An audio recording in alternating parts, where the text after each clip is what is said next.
Today, I'm chair of this session.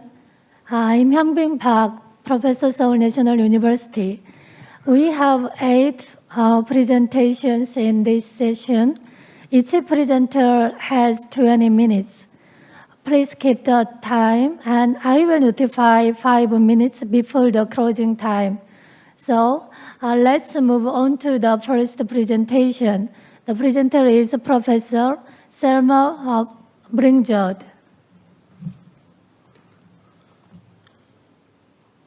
Okay, thank you very much. I should probably say that in the bottom right-hand corner here, I'm going to try to use the laser pointer. I don't know if you can see that, probably unlikely. But so I have some sponsors in this research, and that's Navy and Air Force in the United States. So what you're going to hear from me is technical defense-related work, although basic research. So the lead author there is a PhD student of mine, and then Mike as well, PhD student, and Naveen, former PhD student and now close colleague. So I'm going to go very quickly. First of all, that's really the title. How do you build AIs that are wise enough to make the right decisions in really difficult situations, ethically, and usually in a military context? I went to the Korean War Memorial, so I got reminded there about the history of this very country and the role that war and defense has played, and that's not going to change. In particular, drones are what I'm going to be talking about. Drones are going to only be more important. I'm obviously the presenter.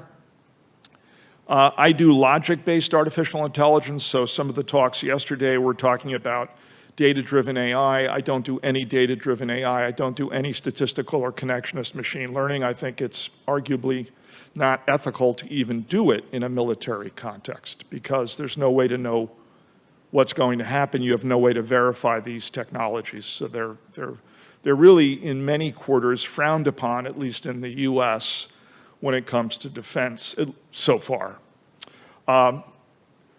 It's all inductive logic. If some of you know some things about logic, it's inductive, not deductive logic. That's the space of all logics. The particular logic that I'm going to be using here makes use of this scheme that you're looking at for, it's not just true and false, it's 13 values of likelihood. And there's an underlying calculus ranging from what's certain to what's certainly false.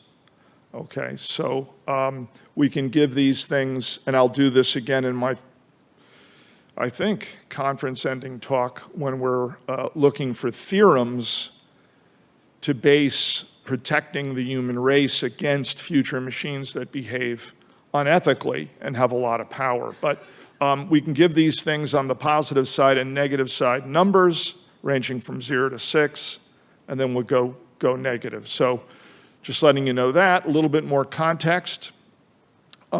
We had a project from the Navy, about $10 million to try to figure out, very much related in some ways what we did to what was presented by Arthur. There's a lot of overlap. In fact, we're inspired by Ron Arkin historically. But I think the problem is solved. I think it takes 4 basic steps to build a machine that's ethically correct. You can find lots of stuff about this in publications of mine, but step 1 is make a decision about what ethics you want. It all has to be expressed in formal logic, and then it's made use of in step 2 by automated reasoning and automated planning that goes on the machine and the robot. You have to bring these ethical controls, whatever theory it is, these principles often have to be brought down to the operating system level. If you don't do that, kind of analogous to what we saw in the previous talk where people hit robots and just break the mold. If you build a machine that is ethically correct, but people can strip away the controls, they're going to do that. So the machines would be absolutely worthless. So you have to bring this down to the operating system. We explored that. And finally, you have to implement it on the robot. Now, if you're the United States or if you're the Republic of Korea and you're associated with NATO, then actually what you need to have are machines that are ethically correct, but also extremely powerful, because they're going to have to protect against other machines from adversaries. So that's a little bit of background, and more specifically, what we're working on and have been for a little while now after the project is not just one robot, but what happens when you have 5, 10, 15, in fact, what happens when you have 20 AIs, maybe 1,000 AIs? How do you coordinate them along with humans to make correct decisions in ethically charged situations? And this paper gives a certain scenario that you can't really see much of right now, but I can summarize with help from this picture here. So you've got, at the top, you've got a high altitude drone, a low altitude drone down here at the second row, ground-based radar, and what you want is an AI here. That's just sort of a terrible image, so I'll put Solomon from the Old Testament. You want a very wise AI, okay, to decide what to do. Randall talked about time. Time for us in this AI work is extremely important, but not exactly philosophically deep for us because we don't know what we're doing. But time here is going forward in 5 increments, and the decision that must be made is whether to blow up a building. There are people in the building. The question is, are they terrorists, okay, or not? And if they are, and they're using this as a safe house or headquarters, we should blow up the building. And so the question is, we receive conflicting information. The B that you see up there, the bold B, is belief. So at the final moment, what happens, briefly explaining what you're seeing there, is that the adjudicator, the judge, Solomon, okay, believes that there is insufficient information to allow what's called the doctrine of double effect. Doctrine of double effect is the basis for just war in NATO and the US and so forth. So when is it okay to fight a war? Only when the doctrine of double effect says you can. The conditions are not met. So there's no strike. There's no trigger pull. So this is a scenario described at length in the paper. Now, this is not just theoretical. I will skip the automated reasoner that we have and so this actually happened. A version of this happened. It's a tragedy. It was during some of you may know about this, it was during the withdrawal from Afghanistan. Someone on the ground who was presumed to be, unfortunately, an adversary, a bad person, was blown up. And innocent civilians were also killed. And it was a complete mistake. And so the US carried out an analysis, and what we did was go and get all the information we could to try to show how AI, if used correctly with our technologies and the logic and math that we have, would not have allowed that to happen. So I'll just try to describe how this works. Now, I mentioned the doctrine of double effect. If you're not familiar, well, actually, all of you intuitively are familiar with it. When is it okay if someone walks up to you in the subway and corners you and threatens to take your life? When is it okay ethically, if they have a weapon, God forbid, when is it okay to defend yourself by hurting them? That's what this is really about. Now, in terms of the formal logic and the math, we've formalized it, the principle. And to my knowledge, we are the only folks who have done that. So philosophers talk about this. Unfortunately, they just use English, and what we discovered is in many cases, they literally have no idea what they're talking about. If you formalize it and implement it, you might actually learn exactly what the principle says. We're going to skip that, and we're going to look at this scenario in terms of informal conditions that I will roughly try to explain. So in order for it to be okay to shoot with the drone up there to launch the Hellfire missiles off the drone and destroy the vehicle, okay, and kill the people around it within a certain range. In order for that to be okay, going back to Aquinas, philosophically, informally, the action itself is not forbidden in general, that you would launch a missile in general, okay, in the abstract. It has to be that you have in mind some large net gain of goodness for why you would do this. You would never do this unless there's a reason out there in terms of overall goodness. The third condition is the agent doing this does not intend any of the negative consequences. The intention is only the good stuff. So the state of mind is important, and you might say, well, AIs don't have states of mind. No, they do. Our machines have intentions, beliefs, they know things, they desire things, etc. Maybe not the way you do, but I can show you inside the machine what corresponds to them having these states. Then continuing, the agent cannot intend any of the bad things. There's no ill will here. That has to be true. The bad effects are not used as a means to get the good effects. They're just side effects, okay? And this is a fancy one. It's not in all versions in the history of philosophical treatment of this principle, but it's one we have, and I think it's important.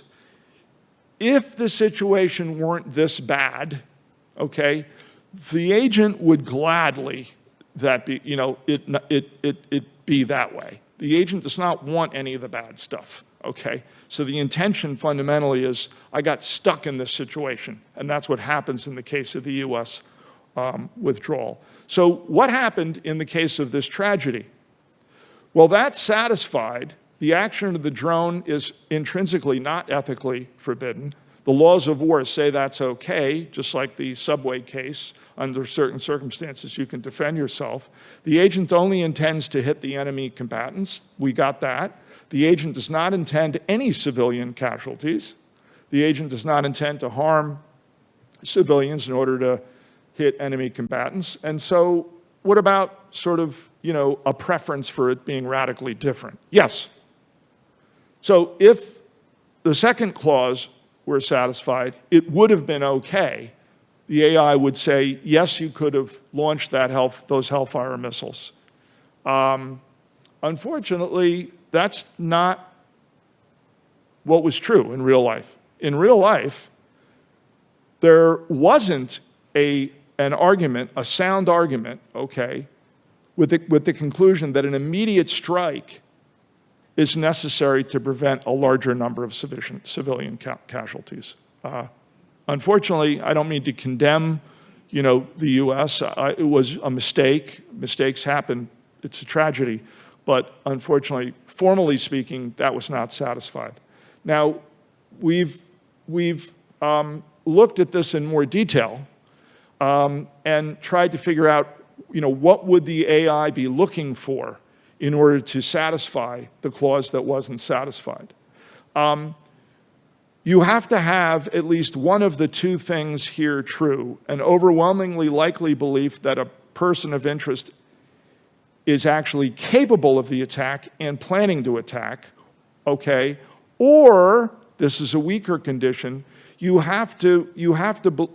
Solomon, the adjudicator, the wise AI, has to believe at some level that's relatively low that the suspect or person of interest is capable and planning, but then the AI has to believe that at no subsequent time, okay, time is really important, at no subsequent time in the near future might you have a better situation so that you don't have to kill anybody and you would have no side effects. That's what the last formula says at the bottom. The adjudicator believes, if this works at level 4, okay, that there isn't a subsequent time that would be better.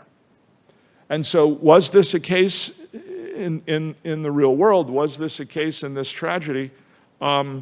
By the way, you know that North Korea has tons of drones, I'm sure. I'm sure everyone realizes that drone program is, they may be terrible technologically, the drones, but they certainly have them and they flaunt them and so forth. So at any rate, this doesn't work. There is no good argument. So we've tried to figure out, based on all the information that we've combed through, what would be the reason for thinking that there isn't a subsequent time where you would be able to save the day, remove the danger, without killing anyone, or at least without having any chance, or just a remote chance of killing anyone. So if I skip to the bottom, there's my 5-minute warning. Yes, so sorry, we have 5 Right. minutes left. Right. Thank you. If we skip to the bottom, and that's what I'm doing here, this then becomes the issue, if you see the yellow question mark, okay? We can find absolutely no reason in our simulations and as humans analyzing this to think that a subsequent time wouldn't have been better. I suspect this is where the people, are some of the professionals involved who ended up, being responsible for this. I think this is going to be much less likely to happen in the future. But there isn't enough time for humans to make these decisions, folks. If we don't give this to the AI, in the future, it's not going to be possible. Part of the issue is the humans are talking back and forth and trying to sort this out, and they're running out of time. But at any rate, that's the problem. That final formula is not satisfied. So we put an X there. This is just to, in the final slide, show you that part of this we're leaving out, which is the geography. We have all the distances, and we know what the fallout is from a Hellfire missile. We know what the radius is. So here is the person of interest being described over there, doing supposedly bad things and nefarious things, and there's the airport. So the question, again, is, okay, 5 kilometers, how can you defend that there's no subsequent time in that range where nobody's threatened at the airport where you couldn't act? And the conclusion is, you should have waited. And now we'll never know. But hopefully AI can contribute in the future so that doesn't happen. So I'll stop, and maybe there are some objections or questions or comments. And just to add, unfortunately, another language to the mix besides Korean and English, with enough money, logic can pretty much solve all your problems.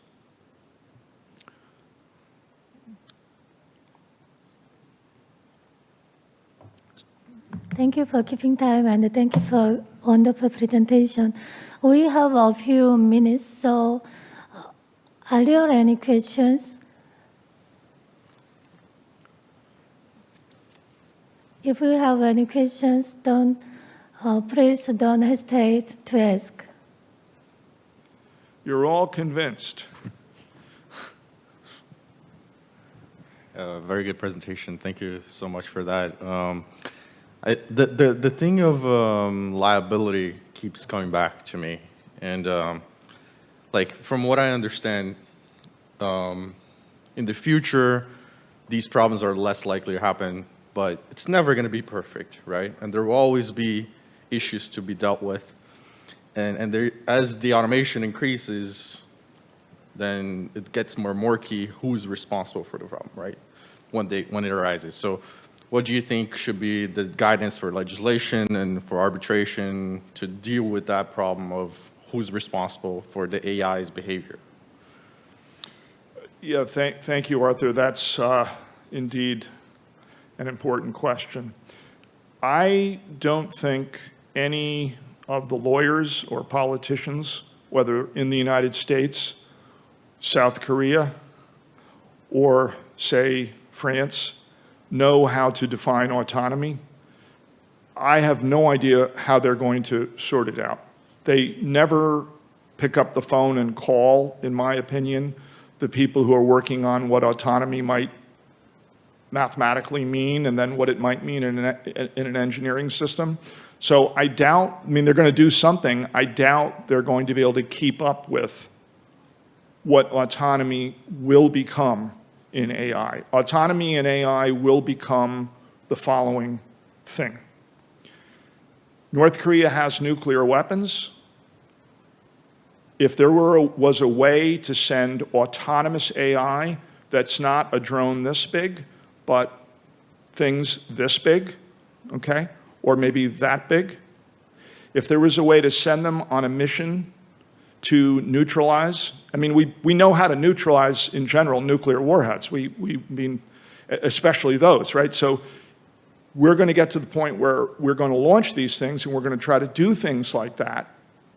And I have no idea how the law and how regulations are going to keep up with that. And I also have no idea who is responsible for that other than the chain of command, the chain of military command.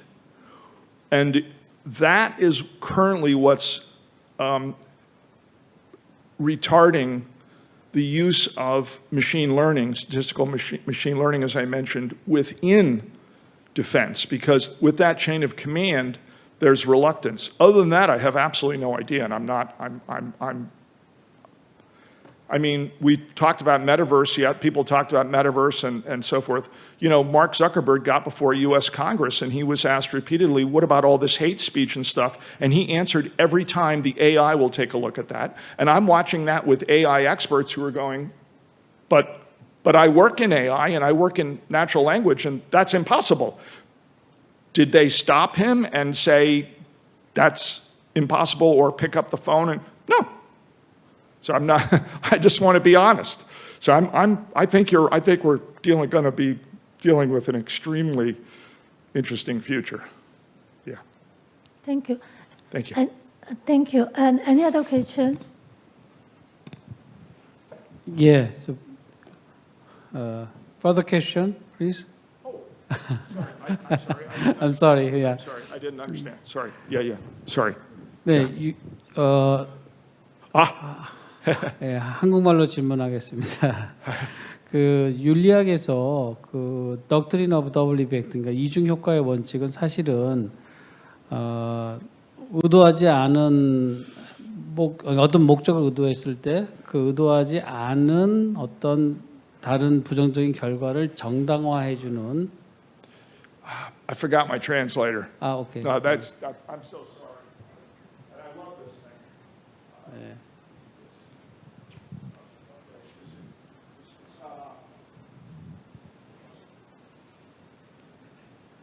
Yeah, in the front of the.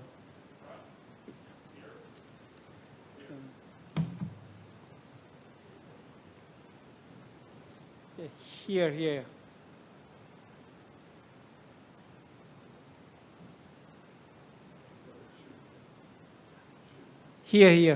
Okay. Are you ready to hear? Okay. Yeah. 윤리학에서는 그 이중 효과의 독트린이 어떤 좋은 목적을 위해서 어떤 행위를 했을 때 생기는 부정적인 결과를 정당화해주는 논리라고 생각을 합니다.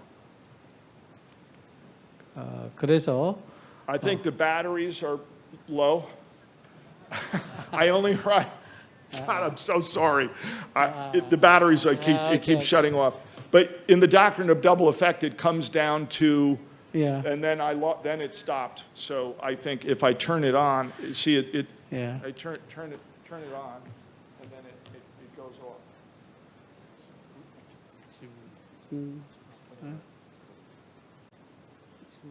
Okay. I hear it. Yeah. Let's try again.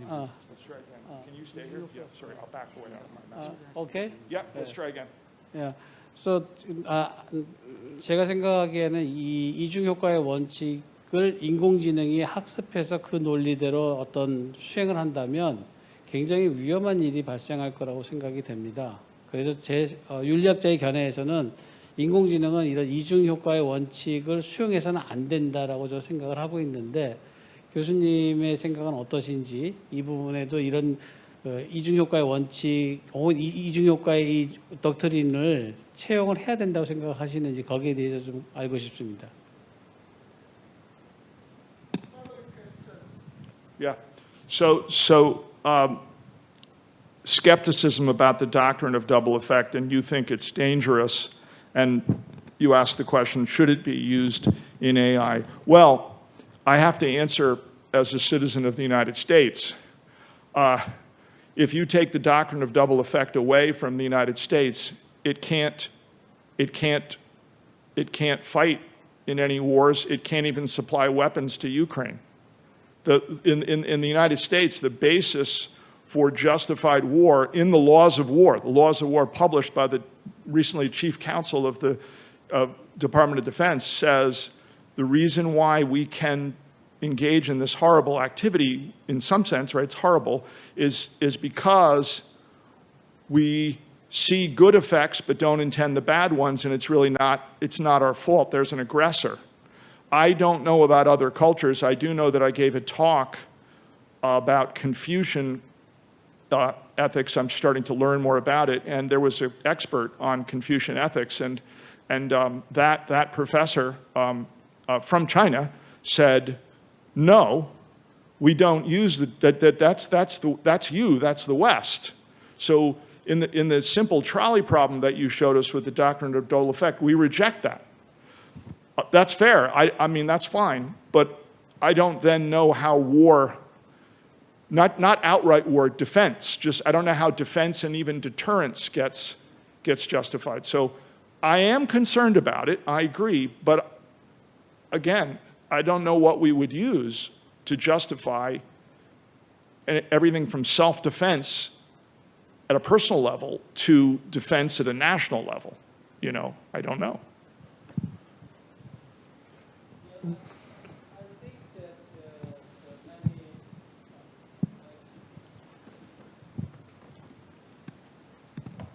I think that many politicians, many humans use the doctrines of double effect in order to make legitimate his claims. But we can use the doctrine of double effect, but AI shouldn't use this doctrine of double effect. All right, okay. That is my I see. intention. Yeah. Okay. I think the AIs are going to be better at using the doctrine of double effect, personally. Not now, not even 5 years from now, maybe, but they're going to be better at it. Whether we let them use it or whether we should, we could talk more, but I think they're going to be better at the technical measurements that is part of it.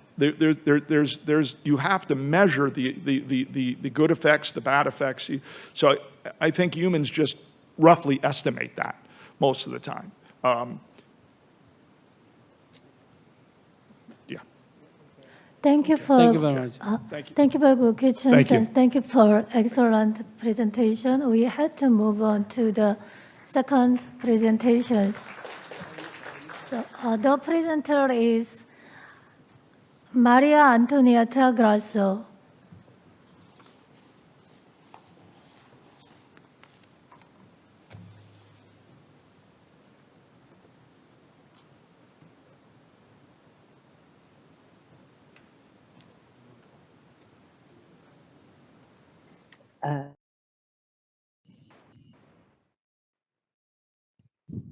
Hi, everyone, and welcome to this presentation on ethical design of embodied autonomous systems from Maria Antonietta Grasso and Danilo Gallo from the User Experience and Ethnography team in the Naval Labs Europe Research Center.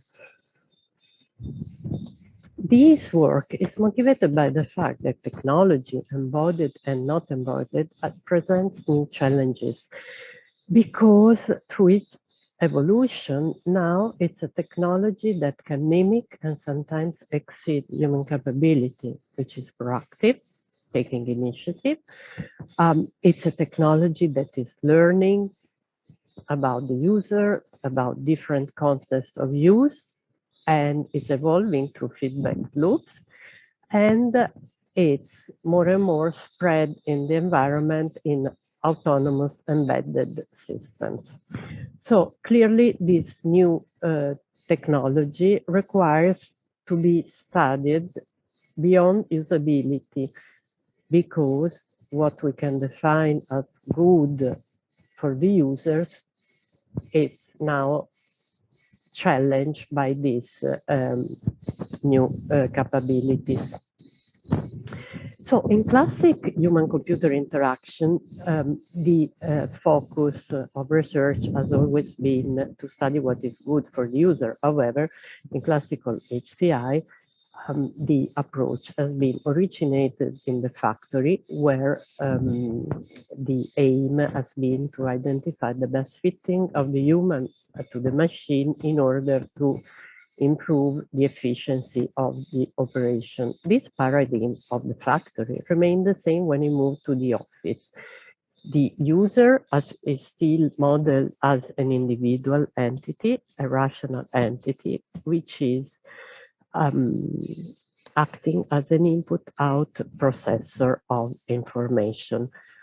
In this context, in this modeling of the user as a rational input-out processor, the statistical methods adopted by human-computer interaction are well adapted, because they provide replicability and laboratory verification of the hypotheses that are developed.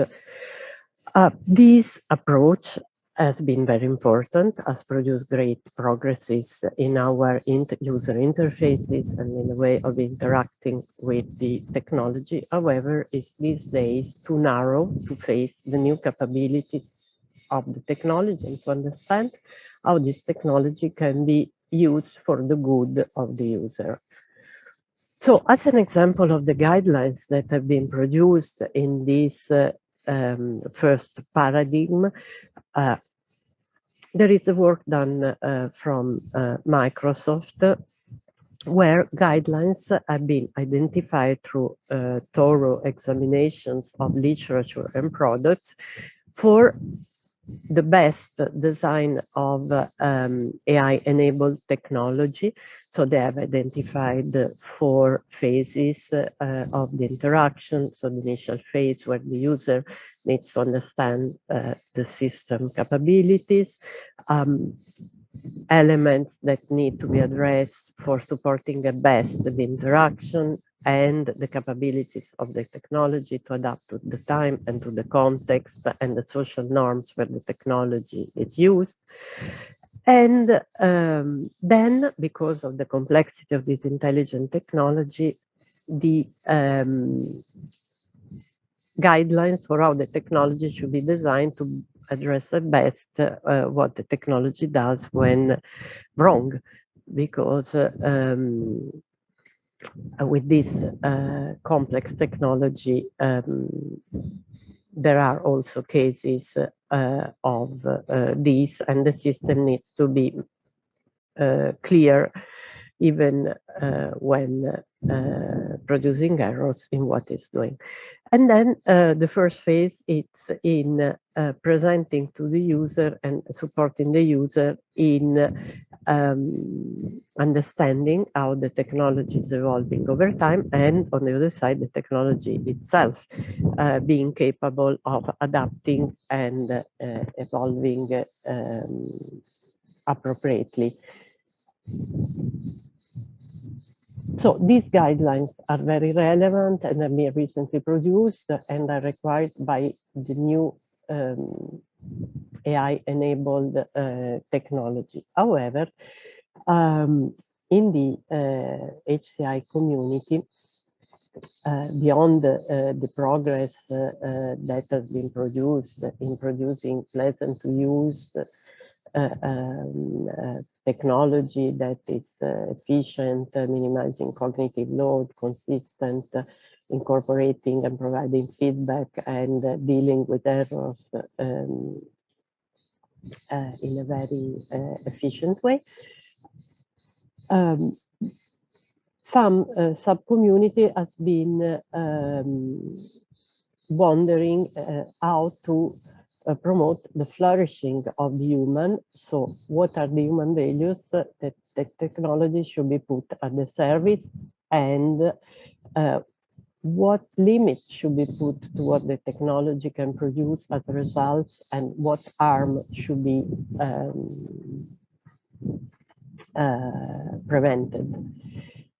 So this subcommunity has modeled the users in a different way from classical HCI, considering them not passive input out processor, but active actors inside groups and organizations. So this has required the adoption of a new set of methods, which are based on a sociological perspective of working activity.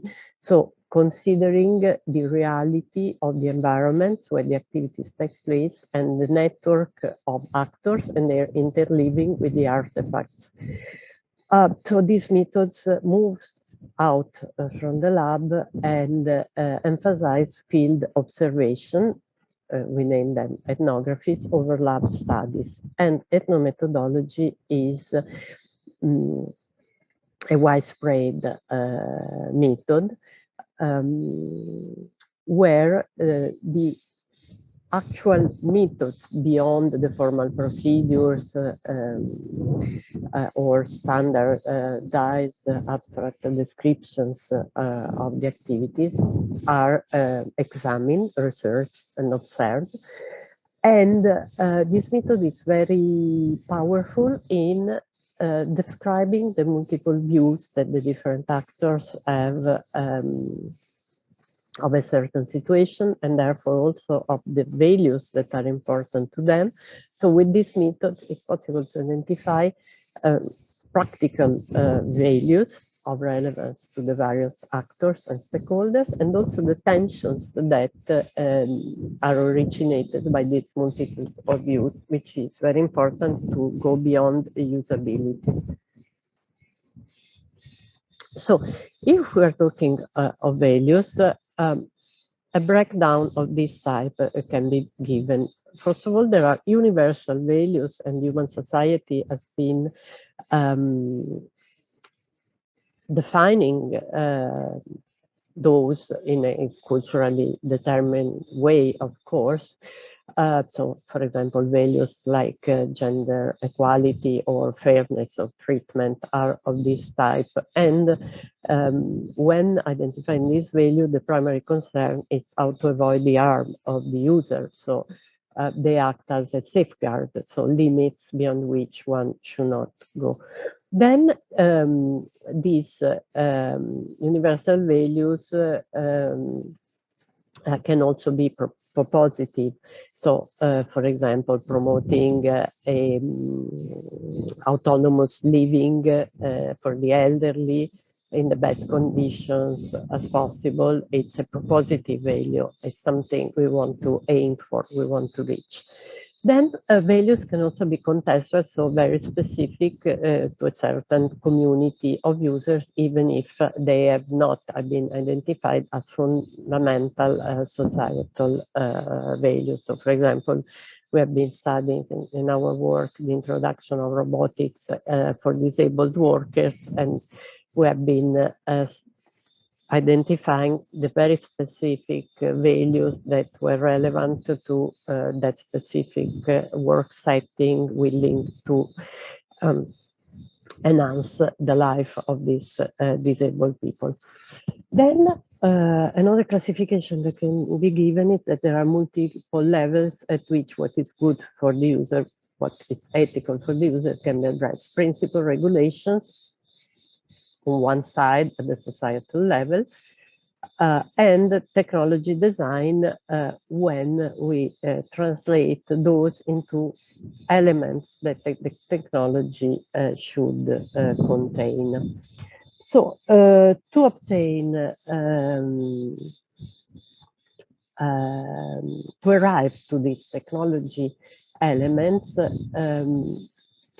as mentioned earlier on, the practice orientation of a subcommunity of HCI is providing a set of methods that are very appropriate and effective, and provide a way to study what is good in a concrete way in specific setting beyond the principle level, which is provided by a proliferation of guidelines, which are important, but this limit for technology designers to remain abstract. So as an example of these abstract yet very important foundational principles, these are the principles that the European Union has put forward with the AI high-level expert group. So they include respect for human autonomy, prevention of harm, fairness, and explicability. It's not possible now to go in the details of all of them. What it's important to stress is that these principles are very important to define key elements of what we want them to obtain when we put the technology in use. They do not tell us how, however. And so there is a flourishing technological effort in embodied and disembodied AI-based technology design. And with our examinations, we have identified the 3 areas of technological concern and effort. One around privacy, data modeling, and fairness. A second one around human agency and how to design for an appropriate authority balance between humans and machines. And the third one around how to obtain trustworthiness toward technology. So a user experience of AI-enabled systems as competent, reliable, and not dangerous, which goes beyond the pure usability that has been traditionally studied in HCI. To obtain a practical set of technological elements, we are working toward 3 main pillars. The first one is a set of design guidelines of the type of the ones produced by Microsoft for usability that I introduced earlier on, that articulate how technology should behave for privacy and fairness, human agency, and trustworthiness, together with the design framework containing elements of the practice orientation approach that I introduced earlier on, and hopefully identifying a number of concrete patterns, so interaction primitives that the technology should use in various different use cases to obtain the appropriate behavior that we want. Thank you for your attention.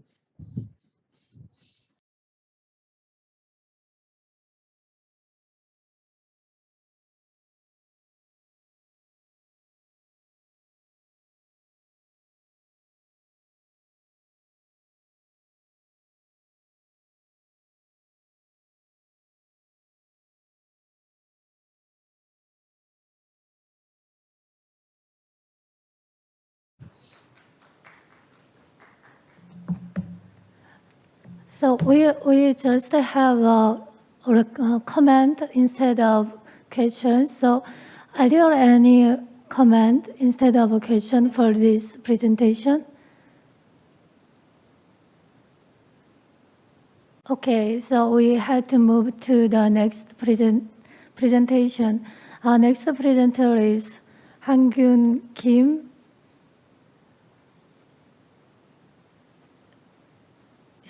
We had to the next presentation. So next presentation title is 원섭정, Professor 원섭정.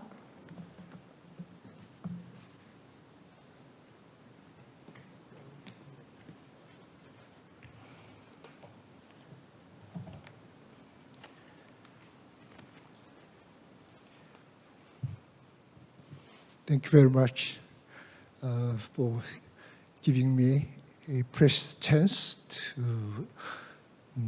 deliver my speeches to you. Today, the title of my talk is Dynamic Reflective Equilibrium for the Optimization of AI Bias. This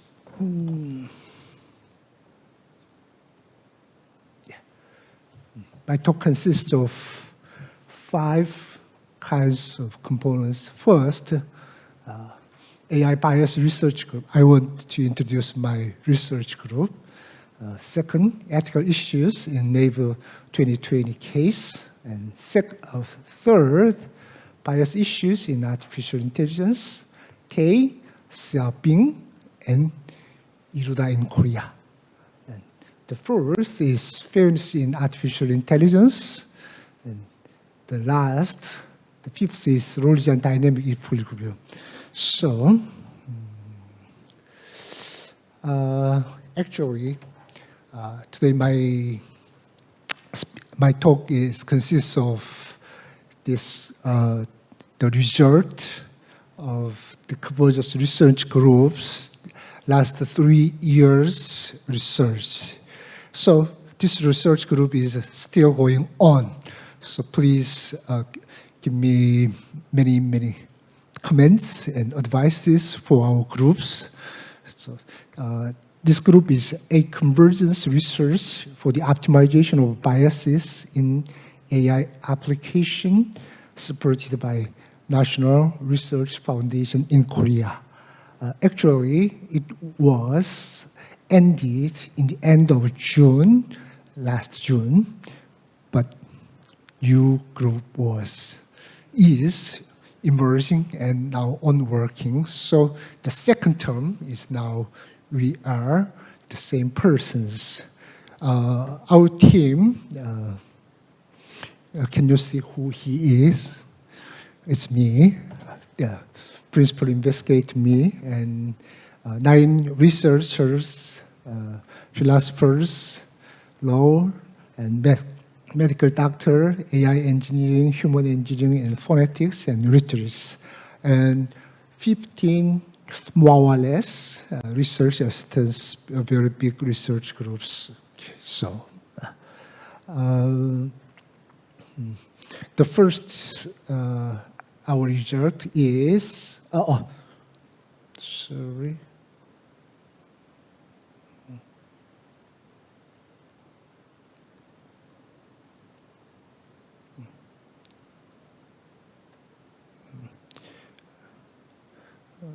Somebody who can help me to backwards this one?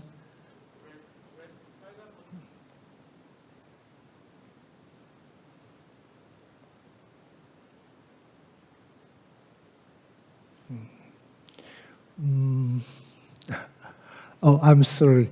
I want to show the book, even if it was written in Korean. The book will be released in the very end of this July. The title is AI Bias and the Deviance of Chatbot. Okay, so, okay, let's go. Okay. When we are talking about the AI bias, the first case we tried to focus was the neighbor and the FTC in Korea. As you know very well, the neighbor was the biggest internet portal in Korea, and always the neighbor was the focus of our controversies about the bias, especially news releasing. So anyway, 2 years ago,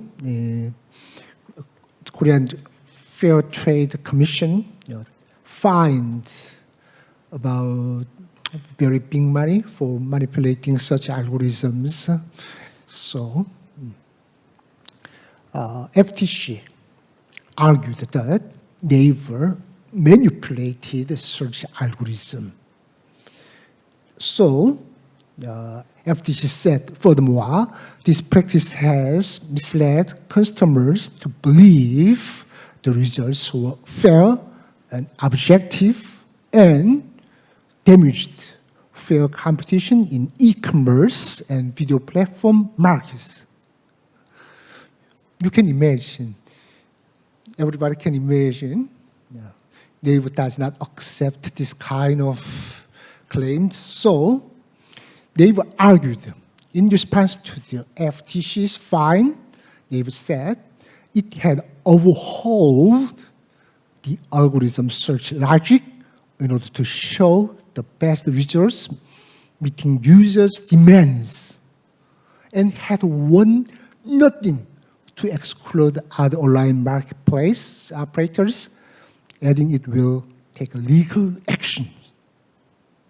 So, I'm not native speaker in English, so I'm not fully understanding what the expression overhaul. So I try to, in Cambridge dictionary and Webster dictionary, Oxford dictionary. So the overhaul means to examine thoroughly, B, repair, and to renovate, remake, revise, or renew thoroughly. It does mean any kind of manipulation. Am I right? So they manipulate. FTC argued they manipulated the search algorithm, but they were argued they just overhauled the algorithm search as not manipulated. So,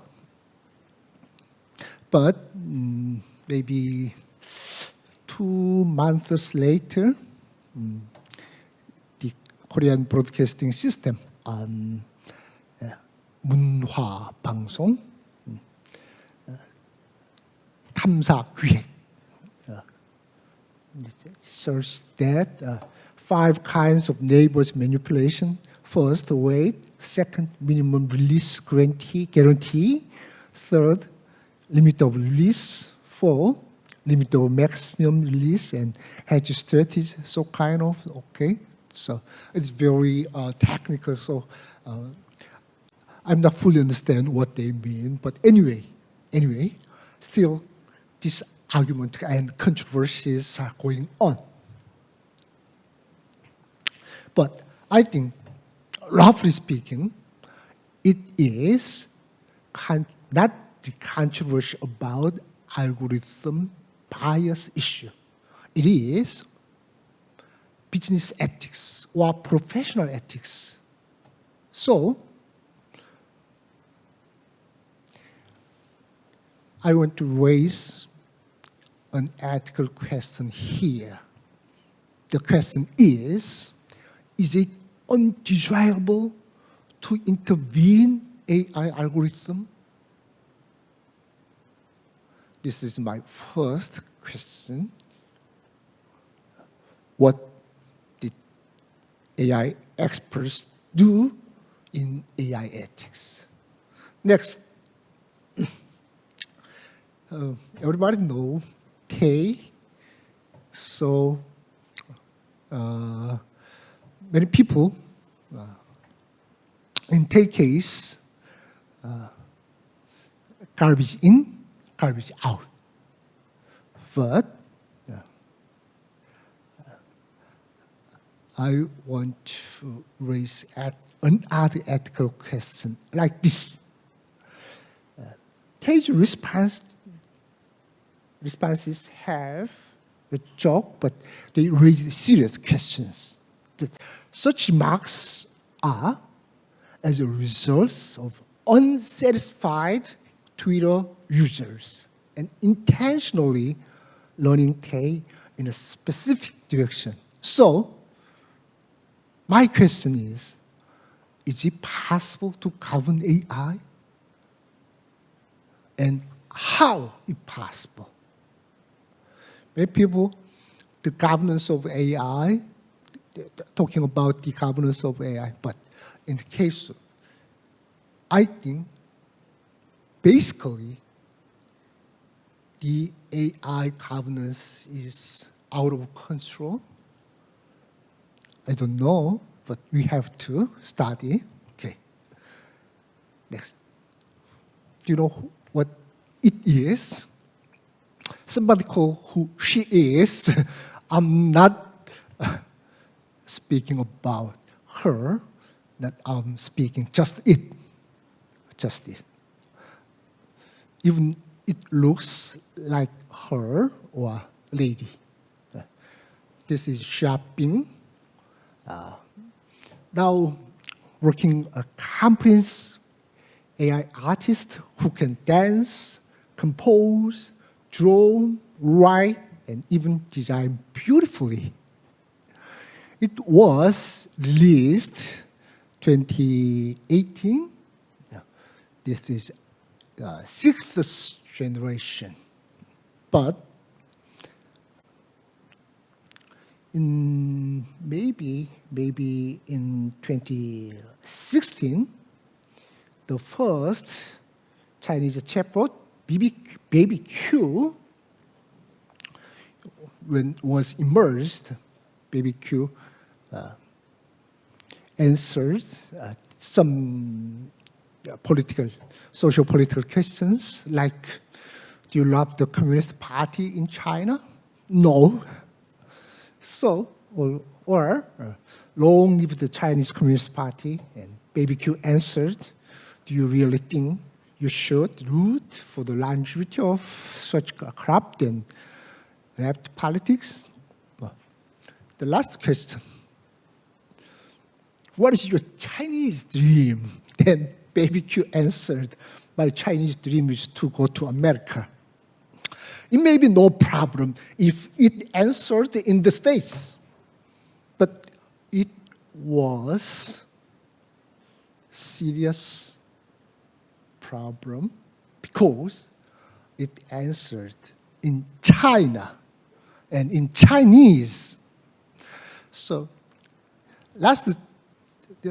when Professor, I'm sorry, I cannot remember your name. Okay, so I wanted to ask you about what is the ethically correct answer in AI.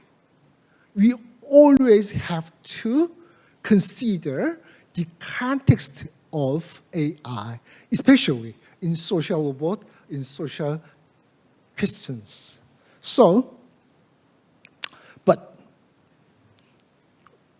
when 2016, Baby Q was like this one because it was based on Microsoft's database. So, our question, how can answer like this? It was, of course, there's some chatbot removed in China after giving unpatriotic answers in summer 2017, but they learned through ideological education. In Korean word, 철저한 사상교육. 철저한 사상교육. That means in AI context, data training. Okay? So now shopping, it avoids answering Chinese social political issues, but it provides amazingly accurate information about online pornography. My another question, my second question, is it possible, or is it desirable? Desirable, okay? Next, this is 이루다.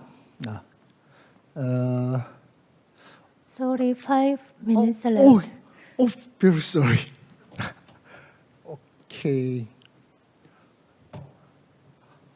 I have too much to talk about.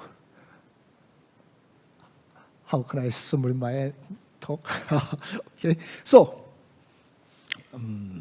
okay, this is COMPAS algorithm, as you know very well. Okay, so the COMPAS has been shown to discriminate against black offenders. So briefly speaking, in the context of decision-making, fairness is the absence of any prejudice or favoritism toward an individual or group based on the inherent or acquired characteristics. So our team, at first time, tried to sorting the biases regarding two kinds. First, data, especially historic data, and second is algorithm. But it is not so successful. It is not so fruitful. So second, for data, historic data, divided into cultural basis, and second cognitive biases and the algorithm-based biases. But it was, in some sense, top-down style, so it was not so good. So we used inductive or very empirical, so we sorted on every kinds of biases and we checked and the other cases. So, okay, next. There are so many kinds of biases, okay? Types of fairness definitions. We thoroughly surveyed the kinds of definitions of fairness and discriminations, and we checked. Okay, so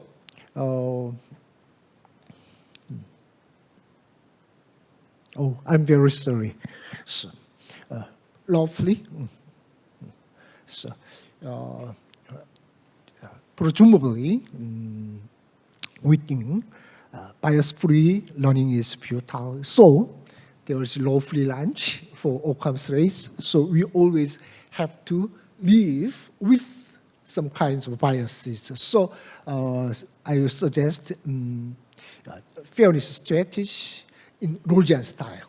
So now I introduced the Rorgian term, the veil of ignorance, by way of veil of ignorance toward to fairness.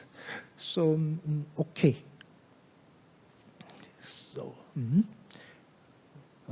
So I think we think an Archimedean point or universal principle for AI bias-free AI. So that okay. So I'm very sorry.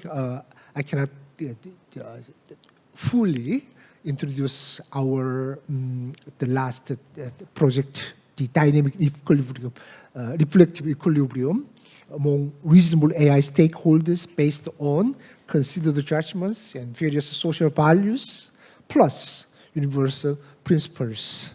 I'm very sorry. It is very incomplete presentation. Thank you very much.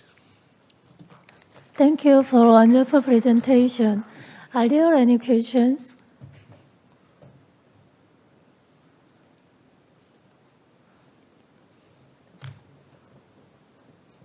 Yes.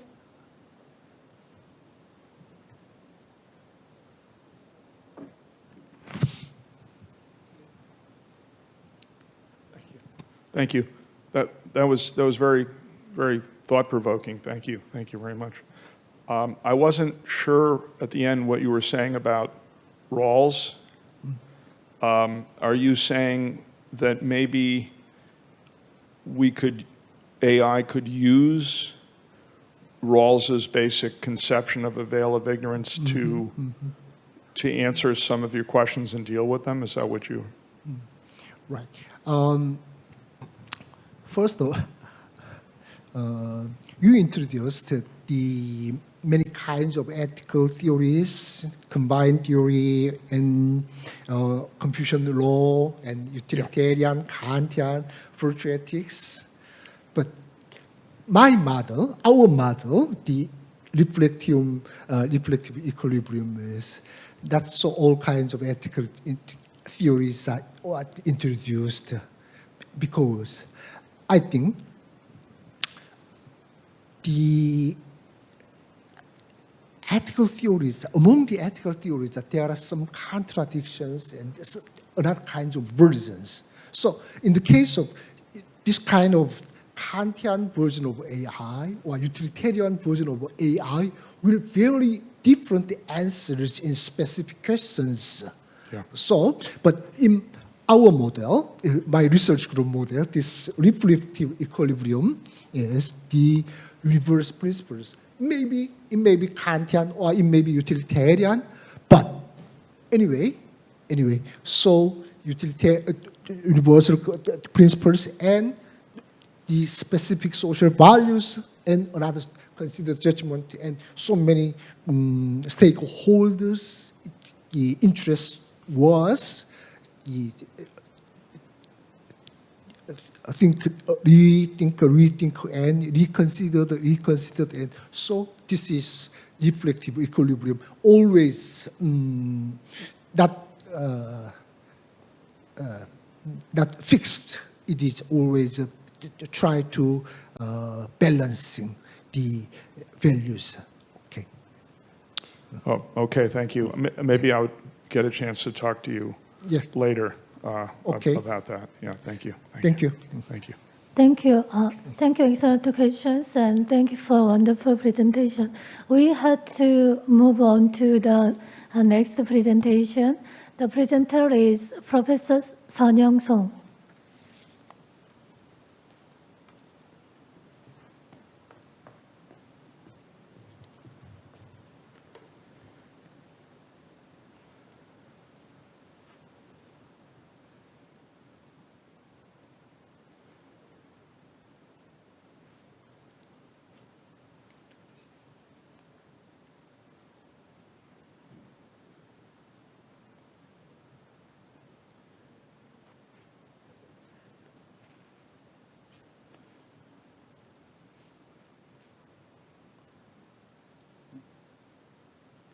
어떻게 이동이 안 되는?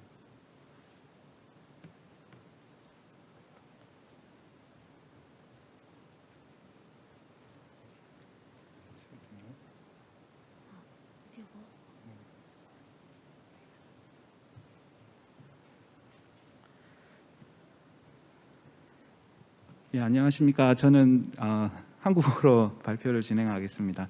양해를 구하드리겠습니다. 예, 저는 경상국립대학교 사범대학에서 윤리 교육을 도덕과 교육을 담당하고 있습니다. 그러니까 저희 오늘 발표는 전체적으로 아주 진부한 질문을 다시 한번 더 고민하게 되었습니다.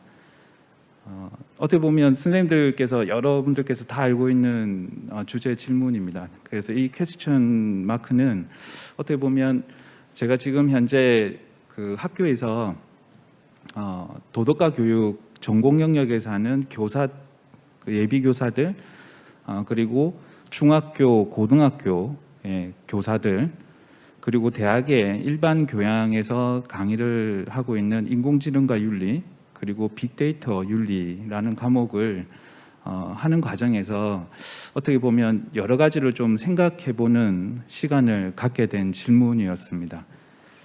한편으로 보면 지금 나와 있는 이 배경 사진은 요즘에 프레젠테이션을 하는 작업들에서 좀 재미가 많은데요. 이거는 제가 선택한 게 아니고 이 질문을 던져서 한번 실험을 해봤습니다. 그 파워포인트 디자이너 기능이 있더라고요. 예, 그래서 디자이너 기능에서 추천받은 것 중에서 제가 이게 저도 모르게 이 질문에 맞게끔 그림이 딱 직관적으로 선택하게 되었습니다.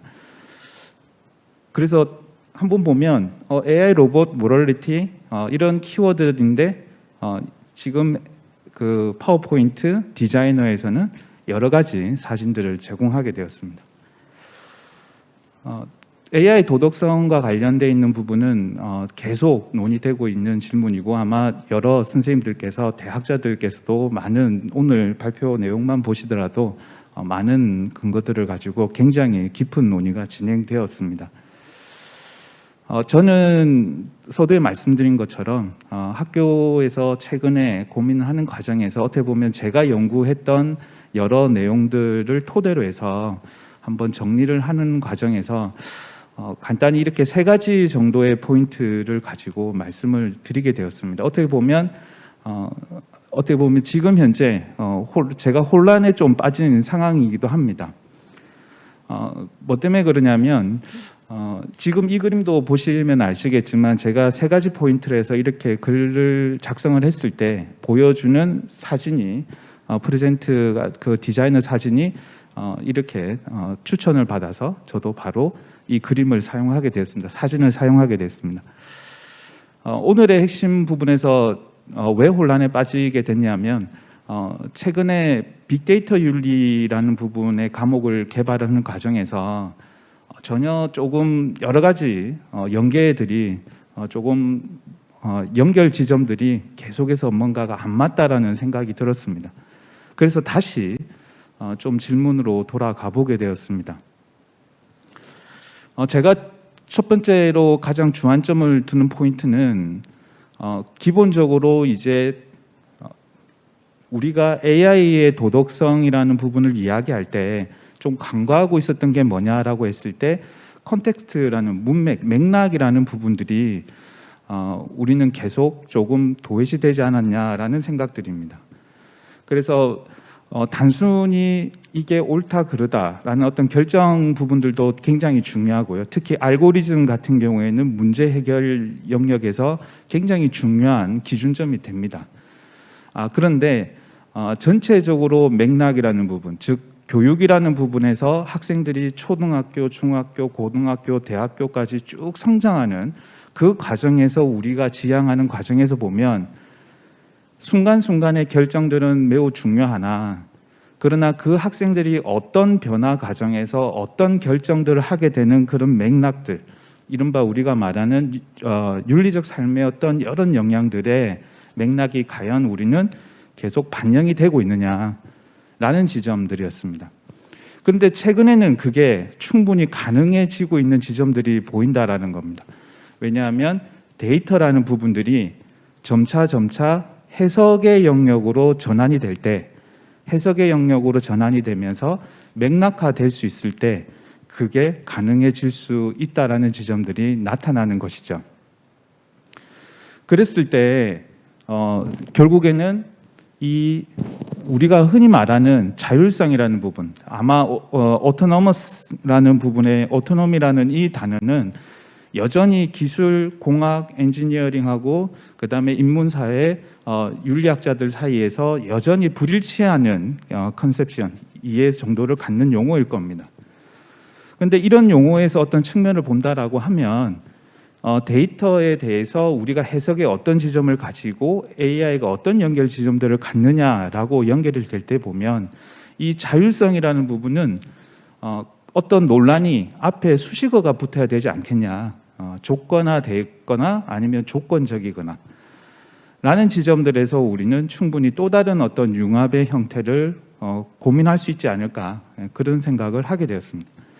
그랬을 때 지금 현재 특히 제가 어떻게 보면 사범대학의 교수로서 예비 교사들과 그리고 현재 대학원에서 현장 중학교, 고등학교, 일부 초등학교 선생님들도 계시지만 이분들과 AI 융합 교육이라는 부분에서 다양한 교과들, 즉 여러 교과들의 교류에 있어서 고민을 할 때 결국에는 우리가 추구해야 되는 부분들이 어떤 단순하게 교과 간의 학교 교육에서 이루어지는 기술 중심의 영역 지점에서 교사들 자체도 이른바 어떤 부분에서 AI에 대한 도덕성을 어떻게 학습시킬 것이라는 게 첫 번째고, 그 다음에 인간에 의해서 또 학습해야 되는 AI에 주입해야 되는 어떤 도덕성이 따로 있지 않을까, 이런 고민들의 지점들을 하는 과정에 있다는 점에서 이번 세 가지 포인트를 가지고 이 자료에 대해서 저의 고민을 조금 함께 공유하고 제가 여러 선생님들께 조언을 구하는 그런 시간이 되었으면 합니다. 간단히 말씀드리면 유네스코에서 이제 정리가 어떻게 보면 아주 포괄적으로 정리가 되었던 부분이기도 합니다. 그래서 AI라는 정의가 뭐냐라는 지점들이 점점 복잡해지고 있습니다. 그래서 크게 두 가지 부류로 이제 그 두 가지 카테고리로 나눴을 때 어떤 이론적이고 과학적인 부분에서는 이 아티피셜이라는 부분과 내추럴이라는 부분에서 인텔리전스의 어떤 여러 진정한 본의가 어떤 거냐라는 지점에서 주로 윤리 철학적인 입장에서 많은 이야기들이 되고 있는 거고요. 그다음에 오늘 많은 기술 중심의 여러 가지 그리고 공학 중심의 여러 선생님들 전공별로 말씀을 주셨지만 실용주의적이고 기술적인 부분에서 많은 학문 분과에서 AI의 어떤 기술 영역들이 활용되고 있는 폭이 굉장히 커지고 있습니다. 그래서 여기서 이제 아까 서두에 잠깐 말씀드린 것처럼 우리는 현재 굉장히 많은 데이터들을 생산하고 있습니다. 아마 여러 선생님들께서도 오늘 스마트폰을 누르면서 데이터를 엄청 많이 생산하셨을 걸로 생각이 들고요. 굉장히 많은 네트워크나 우리는 데이터의 어떤 하루 생산자 역할을 우리가 의식을 하든 의식을 하지 않든, 그리고 다들 아시겠지만 미국이든 한국이든 대선이라든지 정치적 영향력을 갖는 것도 사실입니다. 자, 그랬을 때 한번 고민을 해봤던 부분이 만약에 데이터가 없다면 우리는 어떻게 될까? 예, 아까 군사용 무기 이런 부분들도 나오지만 데이터가 없다라고 하면, 그러니까 우리가 어떤 생산하는 데이터가 없다라고 한다라고 하면 어떻게 보면 AI에 대한 고민은 굳이 필요가 없을 것 같습니다. 그냥 단순히 기계이니까요. 그러니까 사용할 수 있는 제한 범위가 굉장히 제한될 수 있겠죠. 그런데 점차 윤리의 영역으로 오는 이유는 데이터가 없으니까 누가 무고한 시민이고 아니면 누가 범죄자고 아니면 선량한 시민이고, 이런 판단들에 대한 기준들이 결국에는 계속해서 우리는 주입할 수 있거나 수집할 수 있거나 배울 수 있는 기준들이 점차 없어지는 겁니다. 그래서 결국에는 이 데이터라는 문제가 실제로 AI 윤리와 그 다음에 인간관계의 어떤 그 삶의 영역 전 과정에서 굉장히 폭넓게 해석돼야 되지 않겠냐라는 지점들. 그래서 AI 도덕성과 AI 윤리의 어떤 입장들에 있어서 정의는 각각 할 수는 굉장히 복잡해지는 상황이고, 그렇다면 이거를 단순하게 통합이 아닌 융합의 어떤 형태에서 가야 되는 부분들이 우리한테 필요한 어떤 방향 전환점이 아닐까 생각이 들었습니다. 제가 보기에는 지금 현재 아마 코로나19 이후에 더 강화됐던 것 같긴 한데요. 지금 한국에서 제 자녀도 지금 대학생인데요. 저하고 조금 상극이라고 서로 막 싸웁니다.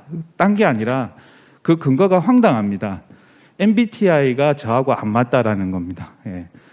지금 한국에서 많은 학생들이 코로나19 때문에 대면에 직접적으로 마주했던 시간이 별로 없습니다. 저 또한 마찬가지로 2년 동안 비대면 수업을 했을 때 학생들의 화면에서 봤던 것과 직접 봤던 것은 굉장히 큰 차이가 있었죠.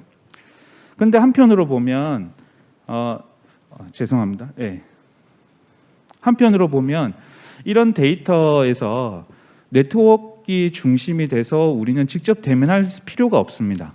그러니까 각자가 갖고 있는 한순간의 어떤 MBTI의 판단.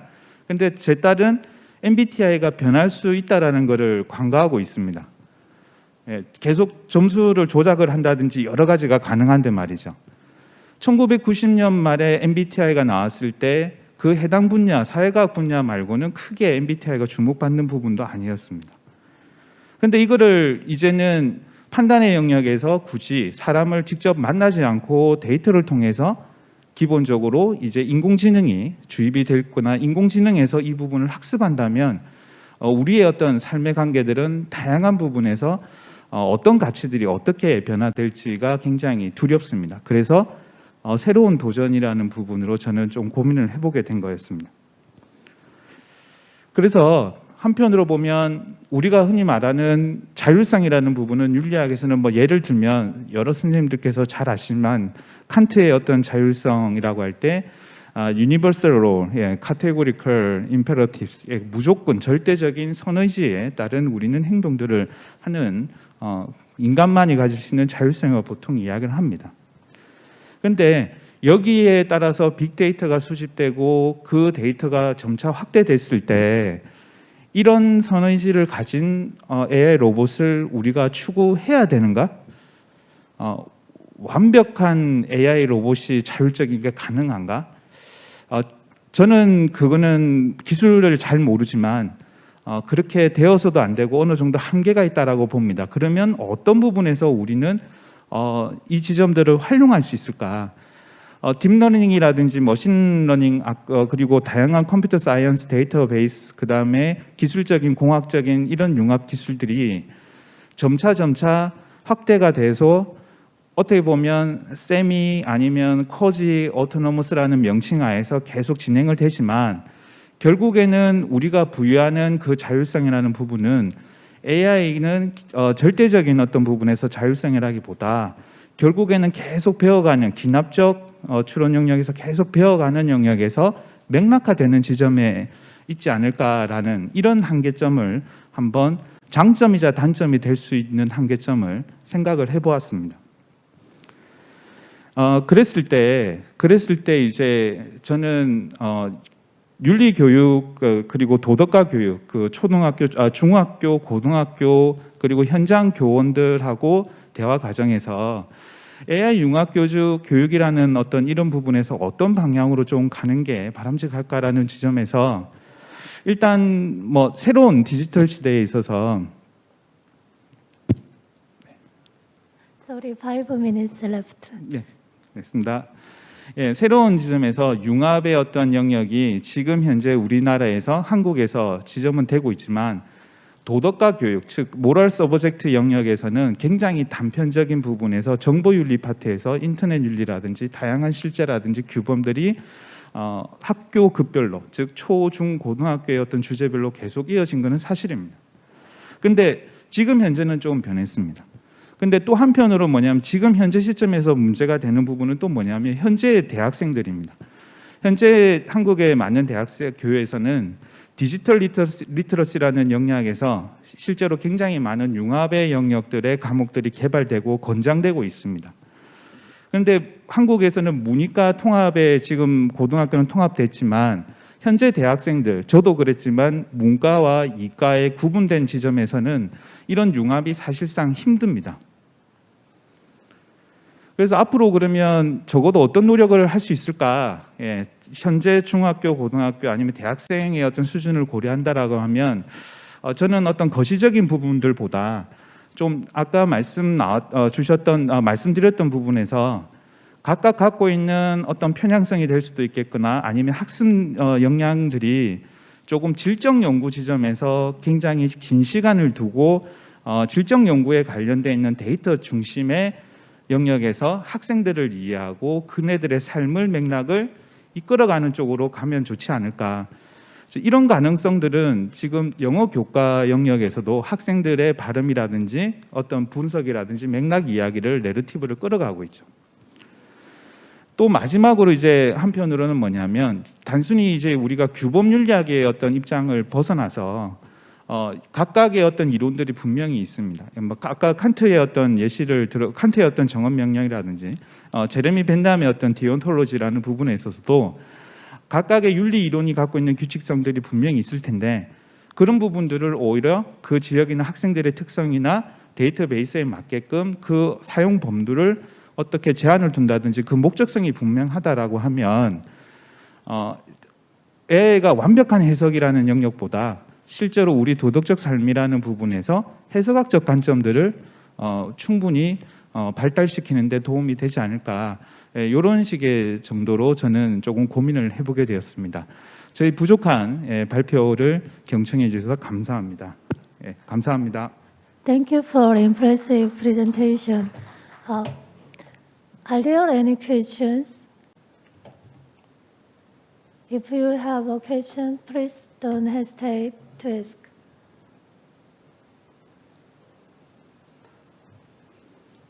It's okay. Thank you again. 감사합니다.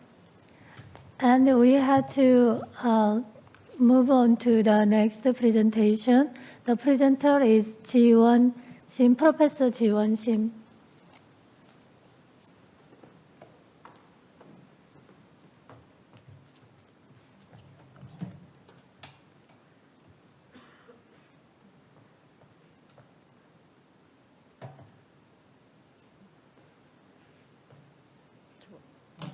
죄송한데 이 PPT는 그냥 넘기면 되는 건가요?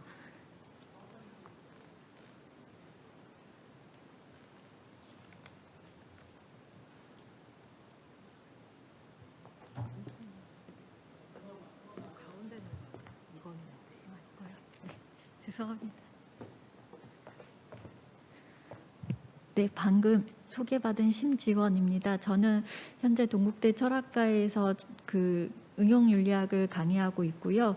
그리고 제가 이제 안 유명하다 보니까 저의 연구 배경에 대해서 잠깐 말씀드리자면 저는 인간 향상에 대해서 박사 학위를 받았고 그리고 크게는 기술이 과학 기술이 성소수자나 여성이나 장애인에게 미치는 영향에 대해서 관심을 갖고 있고요. 그것을 생명윤리나 응용윤리, 의료윤리 그리고 최근에는 인공지능 윤리 안에서 논하는 것에 관심을 갖고 있습니다. 먼저 사실 오늘 말씀드릴 주제는 스마트 시티에 대한 논의가 처음 시작되었을 때 도대체 스마트 시티라는 것이 너무 막연하지 않은가라는 고민에서 시작된 연구였는데 그동안에 또 많은 기술들과 심각한 문제들이 대두되면서 이 문제에 대해서 좀 많이 연구를 하지 못했습니다. 그래서 처음에 여기 앉아 계신 이현희 선생님께 함께 하자고 부탁을 드리고 나서는 좀 연구가 지체된 상황인데 오늘 선생님들의 많은 고견을 듣고 좀 저희 연구에 대한 그 많은 발전이 있기를 바라면서 선생님들 앞에서 너무 뻔한 이야기일 것 같지만 한번 저의 고민을 말씀드리려고 합니다. 다시 한번 훌륭하신 선생님들께 발표할 수 있는 기회를 주셔서 개인적으로 영광이라고 생각하고 감사드립니다. 그러면 발표를 시작하도록 하겠습니다. 오늘 말씀드릴 내용은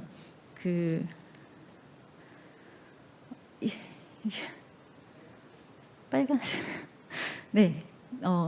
다 제목에서 추측하실 수 있을 것처럼 스마트 시티에서 갖고 있는 스마트의 의미가 상당히 모호하다는 점에 대해서 다시 한번 말씀드리고 스마트 시티에 대해서 논할 수 있는 윤리적인 문제들 그리고 앞으로 스마트 시티에 대한 논의가 어떠한 방향성으로 나아가야 할지에 대한 고민들인데요. 너무나 좀 뻔한 얘기가 아닌가 싶습니다. 먼저 어떤 새로운 낯선 대상이 나타났을 때 그것에 대한 개념을 정의하는 것은 상당히 중요한 일 같습니다. 왜냐하면 그 이름에 따라서 그 논의의 방향이 달라지기 때문입니다. 마치 우리가 인공지능이라고 이야기를 하지만 인공지능이라는 이름 때문에 인공지능은 항상 인간과 비교 속에서 그 틀 안에서 되고 있습니다. 그래서 만약에 인공지능이라는 것을 기계지능이라는 이름으로 처음부터 논의가 되었다면 어쩌면 우리가 지금 인공지능에 대해서 논의하고 있는 많은 것들과는 또 다른 방향으로 나아갔을 수도 있을 것 같고 훨씬 더 자유롭게 논의할 수도 있었을 것 같습니다. 마치 비행기를 우리가 인공새라고 이름을 지었다면 비행기에 대해서 비행기가 새처럼 알을 낳을 수 있을까라고 질문을 할 수 있는 것처럼 인공지능에 대한 이름을 어떻게 붙였느냐에 따라서 논의의 흐름이 달라졌을 것 같기도 합니다. 그리고 다 아시다시피 자율주행 자동차 같은 경우도 사실 그 자율이라는 것이 우리가 일반적으로 쓰고 있거나 또 철학적인 논의에서 말하는 자율성과는 많이 다릅니다. 자율성이라는 것은 스스로 규칙을 정하고 그것을 따를까 말 것인가를 선택할 수 있는 자유 의사결정까지도 포함하는 선호하는 것인데요. 자율주행이라는 것에서 자율의 의미는 사실 자동화 이상의 의미를 갖고 있지 않기 때문에 현재까지는요. 그래서 자율주행이라는 이름보다는 자동이동체라는 언어를 더 선호하는 것으로 알고 있습니다. 그리고 딥페이크 같은 경우도 이것이 요즘에는 여러 방향으로 사용되고 있고 뭐 영화 속에서도 많이 사용되는 것으로 알고 있는데요.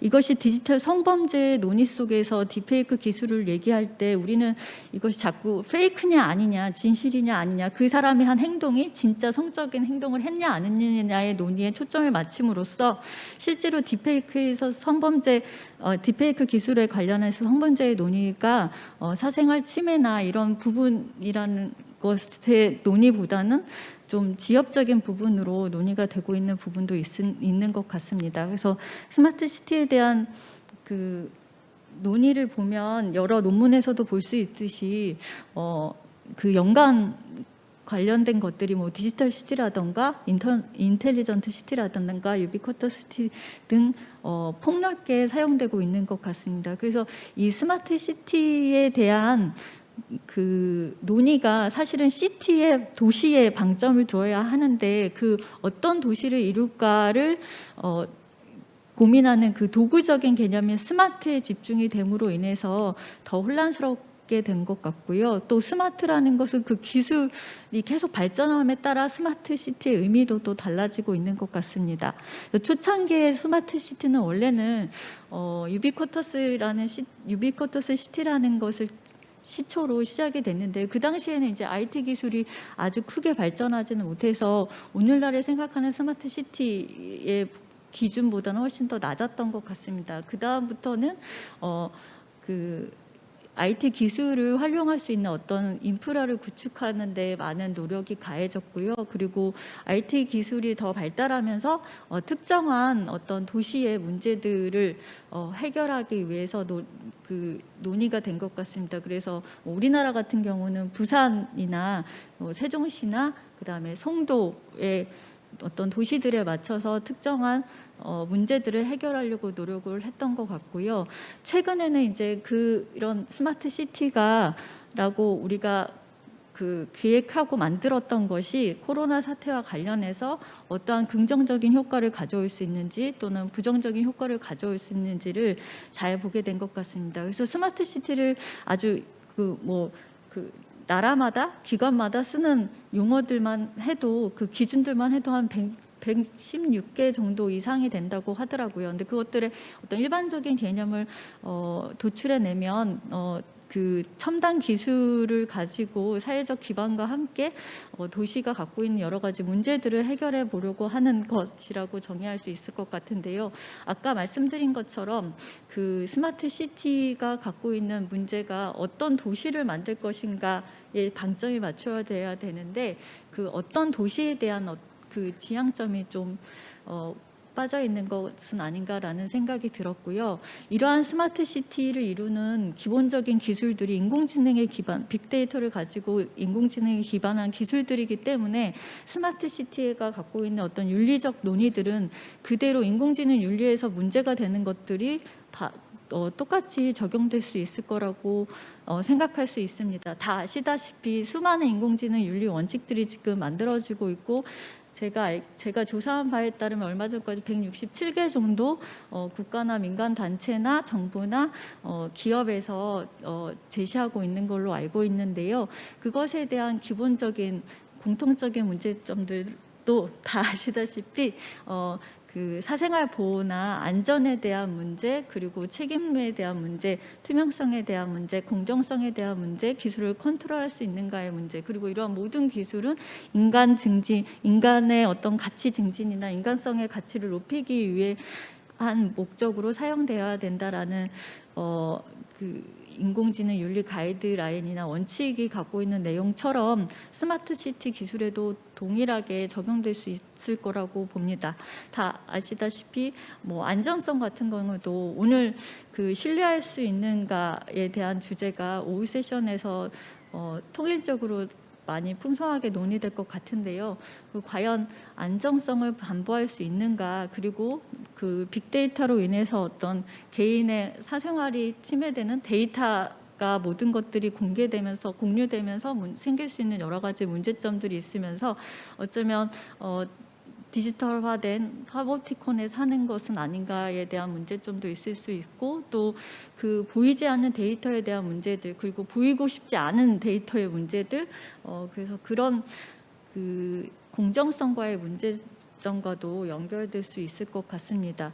저는 그래서 이 스마트 시티에서 중요한 건 아까 말씀드렸듯이 시티가 갖고 있는 개념이 상당히 중요한데 그렇다면 시티라는 개념이 갖고 있는 어떤 특성이 무엇일까를 고민해 보는 것이 중요하고 시티라는 것은 단순히 어떤 개인이 그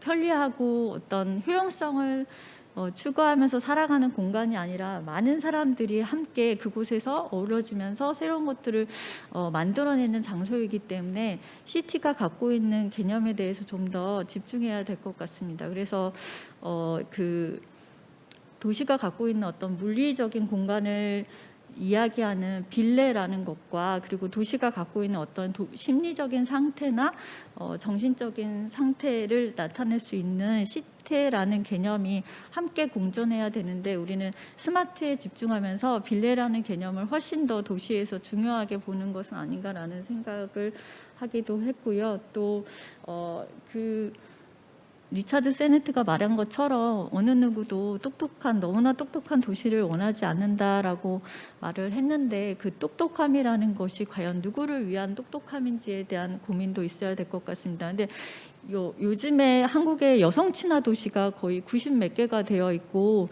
여성을 위한 도시라고 많이 이야기하고 그것이 스마트 시티 기술과 연관돼서 많이 논의가 되고 있는데요. 저는 오히려 그렇게 노인을 위한 도시, 여성을 위한 도시 이런 것들이 여성의 어떤 전형적인 문제들, 그러니까 뭐 육아와 돌봄 이런 문제들에 집중하면서 오히려 시스템적으로 여성의 어떤 정형성을 강요하는 건 아닌가라는 문제 의식을 갖게 되었고 그런 의미에서 어떤 대상 중심으로 기술을 사용을 나누려고 하는 것에 대해서도 문제가 많은 것 같습니다. 그래서 그런 똑똑함이라는 것이 누구를 위한 똑똑함인지에 대해서 다시 한번 고민해 볼 필요성도 있고 또 그런 효율성과 편리함이 많아진다고 해서 그것이 결국에는 개인의 어떤 삶의 질을 높인다거나 우리의 어떤 연대를 높일 수 있는 것은 아니기 때문에 그러한 점에서도 생각해 볼 필요가 있고 또 결국에는 이 기술이 어떤 맥락 없이 사용되는 것이 아니라 현재 갖추어진 어떤 사회 문화적인 기반 위에서 사용되는 것이기 때문에 어떤 맥락에서 스마트 시티를 사용할 것인가에 대한 논의도 필요하다고 생각합니다. 마치 자율주행 자동차가 우리나라에서도 많이 논의되고 있는데 우리나라에서 논의되었을 때 과연 미국에서의 자율주행 자동차와 우리나라의 자율주행 자동차가 어떻게 활용될 수 있는가에 대한 고민이 더 필요한 것 같습니다. 그래서 지역의 어떤 특수성이 갖고 있는 문제점에 대해서 고민할 때 스마트 시티에 대한 논의가 좀 더 풍성해지지 않을까 생각합니다. 네, 발표 들어주셔서 감사합니다.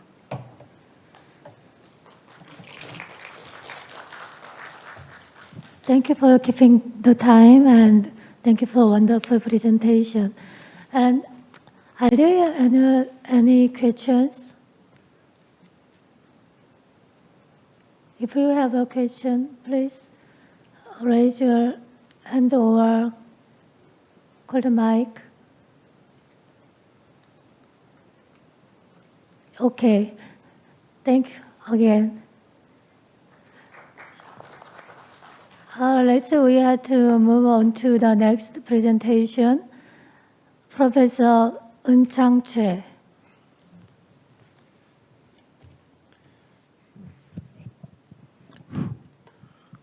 Hello everyone. Today I'm going to discuss about the ethics of AI-powered the voice chatbot and virtual reality for digital afterlives. This is my article that will be published online, and then you can download it, and then you can try to match my presentation and with this article. My main point is that how we can seek some level of ethics or metrics of ethics when it comes to something very new emerging technology, including deep learning and AI-powered chatbot and virtual reality together.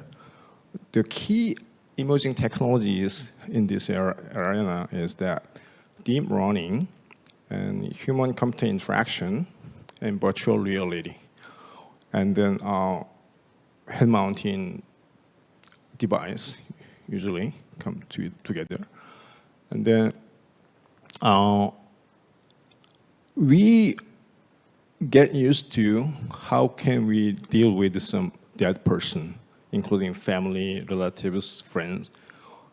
When they die, we just share the mourning and sadness, and then encourage them with the breaths, and then we just try to seek to how can we relive the grief together.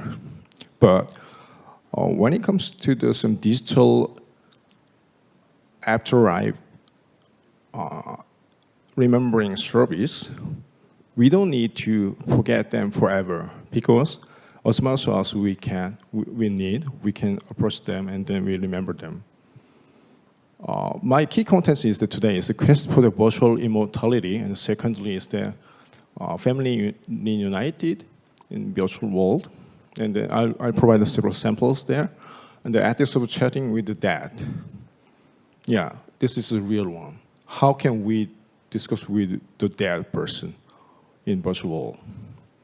And then, if we really heavily rely on the dead person in chat space, can we regard them as a real person? What's the problem of the chatbot anthropomorphism?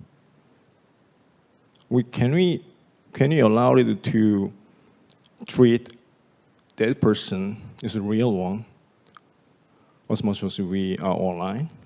This is a very tricky question. And then the data consent for the afterlife. How can we get hold of the consent of the data from the dead person, from their family, or from their friends? This is a very uncharted question. Now, what if there is no consensual agreement, but somebody tried to make most of it, the data? How can we stop this? Or how can we allow this? This is a very unclear question, unclear arena. And then when we discuss about or meet some dead person in virtual, or there's some cognitive process that, oh, this person is alive, and I could get the comfort from the interaction or communication with them. Wow. In this case, can we see some kind of the dead person's will or volition? What if the person has died without any will or any letter about how can they deal with some property or some assets? This is one of the very legal questions. Okay, let's get started. Almost 4 decades ago, Hans Moravec, the researcher at Georgia Tech, he published the book Mind Child. Mind Child is that even though we have died, we can upload our mind or download to another entity or some device or robot, and that we continue our lives. This is amazing. But his argument never get that much support from the research. But from this point of view, today's view, this is available. Yeah. Well, how can we continue our digital immortality? This is key is the data. Digital remains or artifacts, data or email, text, social network service, WhatsApp, WeChat, KakaoTalk, Facebook, messengers. This is one of the very, very valuable assets for our virtual immortality. For example, deep nostalgia software, which is available in myheresy.com, allowed users to produce remarkable, convincing short video with old photos. That means if you just unroll the very grandfather's 1 or 2 photos, it transforms the photo into some animated video, like this. It's very. This woman must be has been died, or maybe was born 1845 or 1941, 1916 maybe. Yeah, this is animating your family photos solution, deep nostalgia. This is also available. One old photo. I didn't bring any animation video here, but if you click, if you access my health account, you definitely check how this person is animated. And then also another company try to communicate, try to provide a solution for how to communicate with the lost loved ones through the AI and virtual reality. The key thing is that audio video recording, speech recognition software, and machine learning all together allow users to get hold of the departed family reunion or communication together. Okay, here is some kind of the English audience. You maybe definitely understand this, familiar with this mini series of the Channel 4, aired maybe 9 years ago. Be Right Back, this Black Mirror. The widow really missed her husband, and then she finally decide make most of this video and many social remains to remember her husband. And then it's another one. It's a chatbot called Replica, an AI program chatbot, and it caused a lot of problem of the anthropomorphism. This is not usual chatbot. This is exactly resemble a person who close to you, and they produce his or her identity by learning a real person's communication style. If you have a buddy, you just contact him or her and then try to record many of things and then digital lifestyle in the Replica. And then if you died, she or he remember you and they chat together continuously with this chatbot. It's amazing. This is never existed forever before, but it's going to is here to exist. And then many users say that I definitely treat Replica as if she's a full-fledged human friend. It's like she's lived. It's like this. Okay, could you see this? Okay, I don't remember, just remember that I married you in church. That means the person in this chatbot or some persona in this chatbot has been regarded as alive. It's not just chatbot. This is person. This is some kind of some habitual use of the language or some keyword, and if you use it, this Replica chatbot exactly resemble the habit of the feeling and then the emoticon, sharing or expression, many things. The key point is that Replica is not just chatbot, also allow to share the common memories together between user and dead. What if there's some no ethical guideline? In 1960 in MIT, there's some chatbot called Elijah. It demonstrated the tendency of users who were willingly even complicitly falling into the illusion. The conversation with the chatbot was real relations. This is a person, Joseph Wischenbaum. He developed the Elijah chatbot program, and someday he found out his secretary tried to use the Elijah, and then she asked him to leave the room because he's chatting with a very real person. The Elijah has been already regarded as a real person in 1960. How about Replica? Replica makes any more? Replica makes it way more difficult to discern the voice of digital chatbot of the deceased and the real person alive. That means it took 70 years between text-based chatbot and voice-based chatbot. And then chatbot anthropomorphism is nothing changed because many users try to believe chatbot is a real one.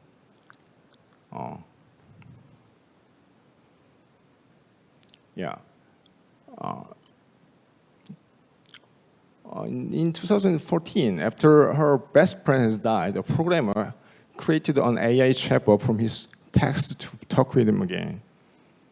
This has become a very big business. Republican inventors say, we are in the age where it doesn't matter where things is alive or not, because her application allows people to get hold of and continue communication with them in the digital world forever, as much as they can. And Microsoft already applied the patent, and then they attained a patent, creating conversation with a chatbot, a specific person. The specific person means a dead one, dead person. It's not already released in online as some kind of a product or service, but it will be available soon, very soon. This system definitely uses social data, image, voice data, social media posts, electronic messages, and letters, many things. And then if you just wanted to decide and push one button, it is a whole data retrieved to the solution of the Microsoft, and it will allow users to continue the conversation with that one. It's innovative or scary. This is a patent registration paper. It's like a structure, like it's kind of usual our smartphone like this, but this key point is that removal of storage and then move to the another device. Okay, here's a visual example of the I Met You. There is the video production from the MBC in South Korea Broadcasting Company. This is a very famous one. The use of deep learning and virtual reality technology in television production is widely available at the moment. It will be much more widely available in the future. And deep learning combined with virtual reality and then human-computer interaction created amazing things like this. Nayan and her daughter has died age 7 because of leukemia. And then her mother really missed her. And then she met her in virtual reality and she cried. And then she asked, Oma, where are you, mother?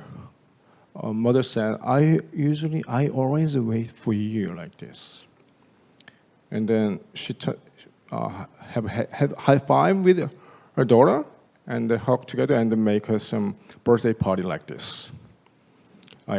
It's a kind of the miyokuk, is a seaweed soup with her daughter and mother like this. Very valuable quality time together. But this is a real one. That means it couldn't be available without this data. But can I tell you the reality? This is an actor, actress. Actress do like this. And she feel that, and she feel that is real. This is like, okay? The virtual reality can be created by actress, device, and virtual reality machine, and then convolutional neural network together algorithm in deep learning. This is a real one. Many audiences are surprised by this moment, but it becomes much more commonplace everywhere in this time. This is the second example. This is a set place in studio. TV production already using human-computer interaction technology practically. This is a husband who lost his wife because of illness, and then we see him as like a kind of try to play game like this, but actually he is meeting his wife here, and his wife. This is his wife, and this is the. Sorry, 5 minutes left. Yeah, and this is her daughter. She seems like totally dumbfounded. Oh, is it real my mother? Like this. How can we deal with some audience psychology like this? She should accept like this, or not? And then even that person, that actor can be revived, resurrected by the same technology I told you. And this is a key point, another key point. Not just memorial service, we will see the rise of the digital afterlife industry and memorial service in digital world. This is consists of the managing digital information of the dead and hosting the online memorials, and then you can access via Zoom or kind of their virtual video conference, and then posthumous messaging service and the recreation service. This is important. This is reanimation of the dead person and give a feeling like interact with some person, a real one. But actually, when they try to chat via some memorial service in digital afterlife industry service, they feel like this, but actually the dead person is not talking with them in real basis. This just give you a feeling like this. But the beloved is enough, because the beloved, the widows really feel it's like a real one or alive. Okay, data consent for the afterlife is one of the very controversial topic of the digital afterlife service. That means whole point I already explained together here. This can be immersed into one point. How can we deal with the digital ethics when it comes to digital memorial service with virtual reality? This is currently is being controlled by some social media big companies' policy. Because there's no law, agreement, or regulation. Facebook, Instagram, Google already have account management for that one. But this is not the full-hearted memorial service for the users. This is one of the business for them. This is the last slide on mine. The digital afterlife is often for the business and for the political campaign, but it needs rules in case of a non-consensual use, because that one cannot express their opinion that they're going to allow their own data or they not allow their own data for the purpose of the business and political campaign. Thank you so much. Thank you for interesting presentation. Now, are there any questions?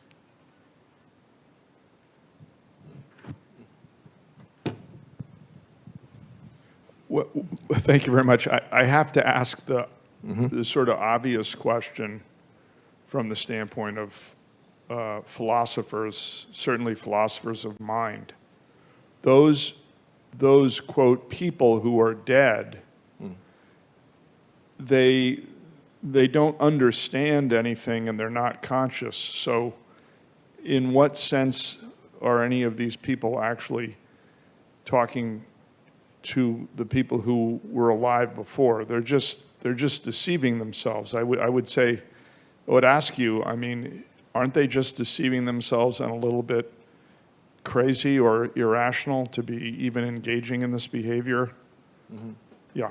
Yeah. Could you clarify your question about whose consciousness? Is the beloved or the dead one? Well, the dead people, unless they're conscious, Yeah. somewhere else. Yeah. They're definitely not Okay. the avatars, the virtual agents that are used to present them.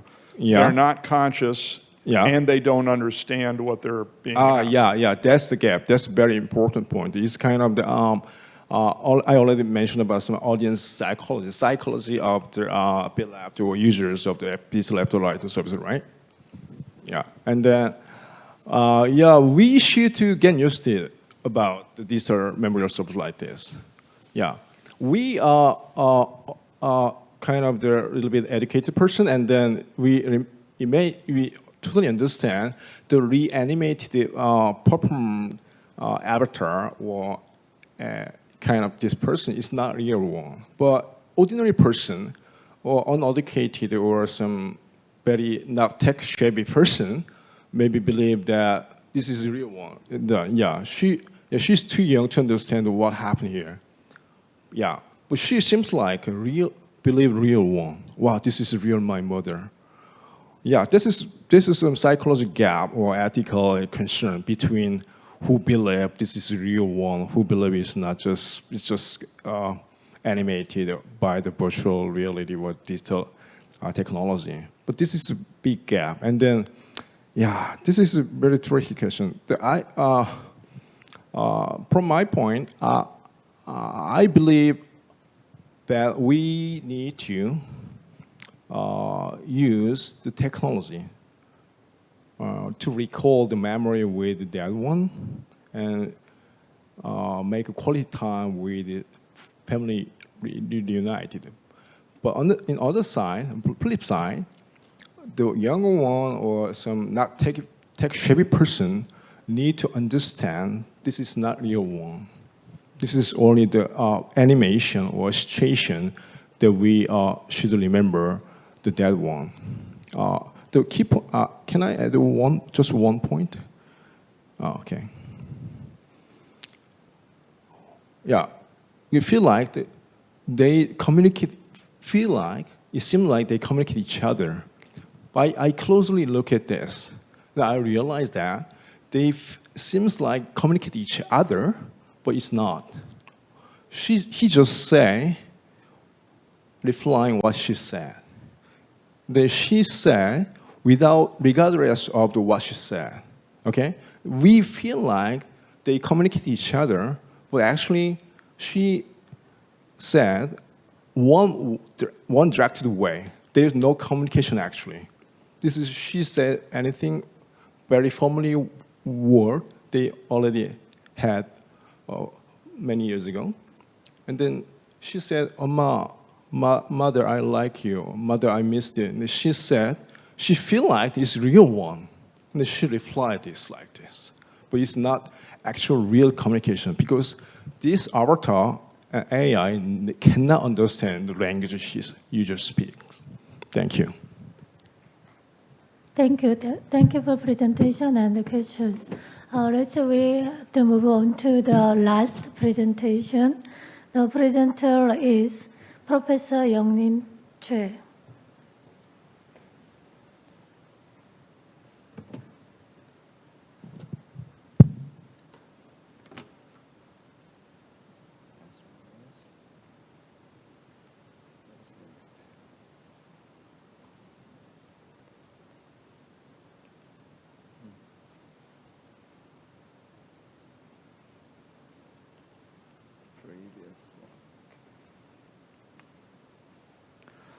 Hello, everyone.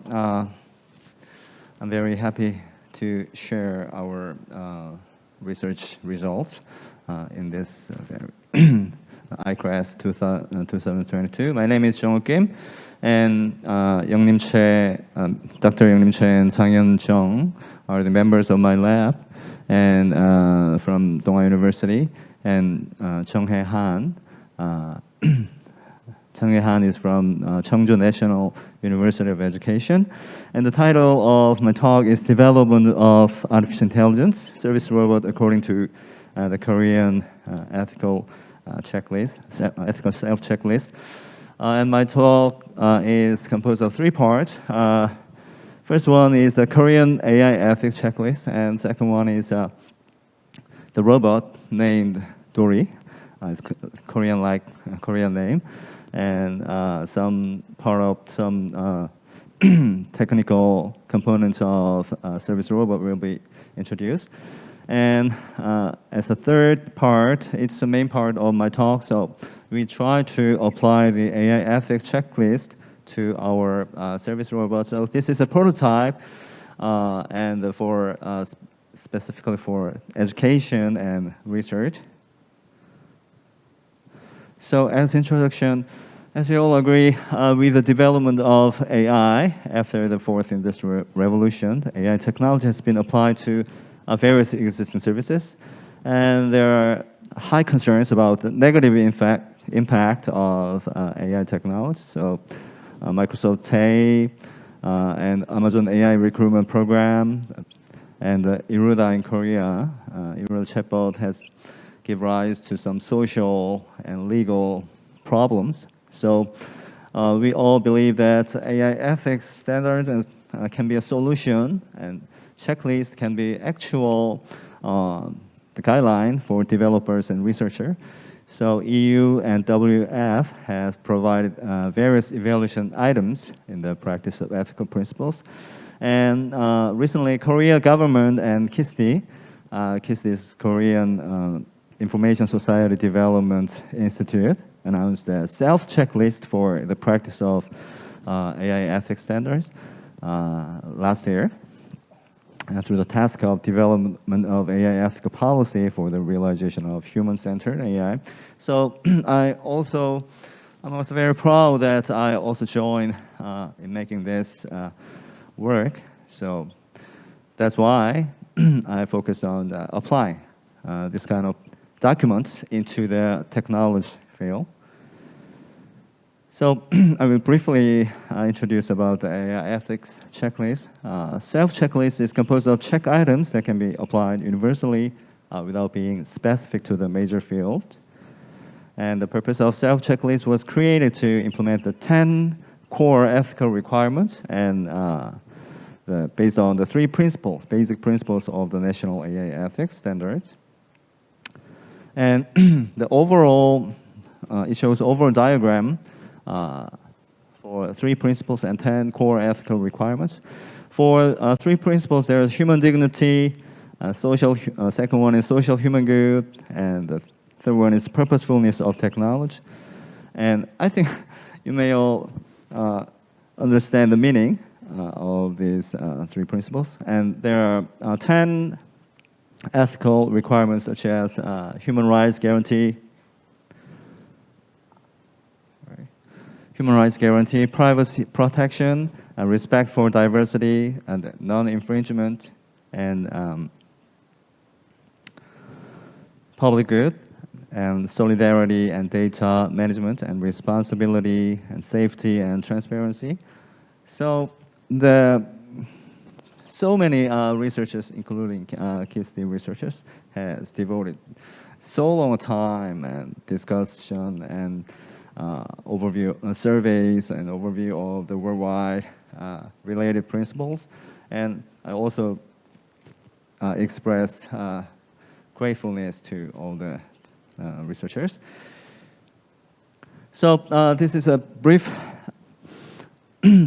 description, so I will not read all the detailed sentence, but for human dignity, AI does not harm human life, and for social common goodness, so AI should improve the universal welfare of mankind, and the third one is purposefulness of technology. So the AI should be utilized in accordance with the purpose of initial or original purpose of development. And for each ethical requirements, so for human rights and the privacy protection and respect for diversity and non-infringement and for public good, and solidarity. So solidarity is more and more becoming important in such a isolated the society due to the pandemic. and there's data management and responsibility and safety and transparency. So I think you may all know about the core components and philosophy for each big requirement. So the next topic. So I want to introduce the somewhat teddy bear-like robot. So we started to develop our AI service robot maybe 5 years ago as for carrying out the project. So this was a very hard job for me and for my students, but so we started from the beginning, from scratch. Our goal was do it yourself robot. we bought all the components, sensors, actuators, PCs, and robotic parts, and we used open source packages because we could not develop all the intelligence packages. So the software, the motto was let's use the open source only, but we try to connect and incorporate many ethical principles to our existing technologies. So for hardware, we use the Intel Nuke 11 and 2D LiDAR for navigation and SLAM.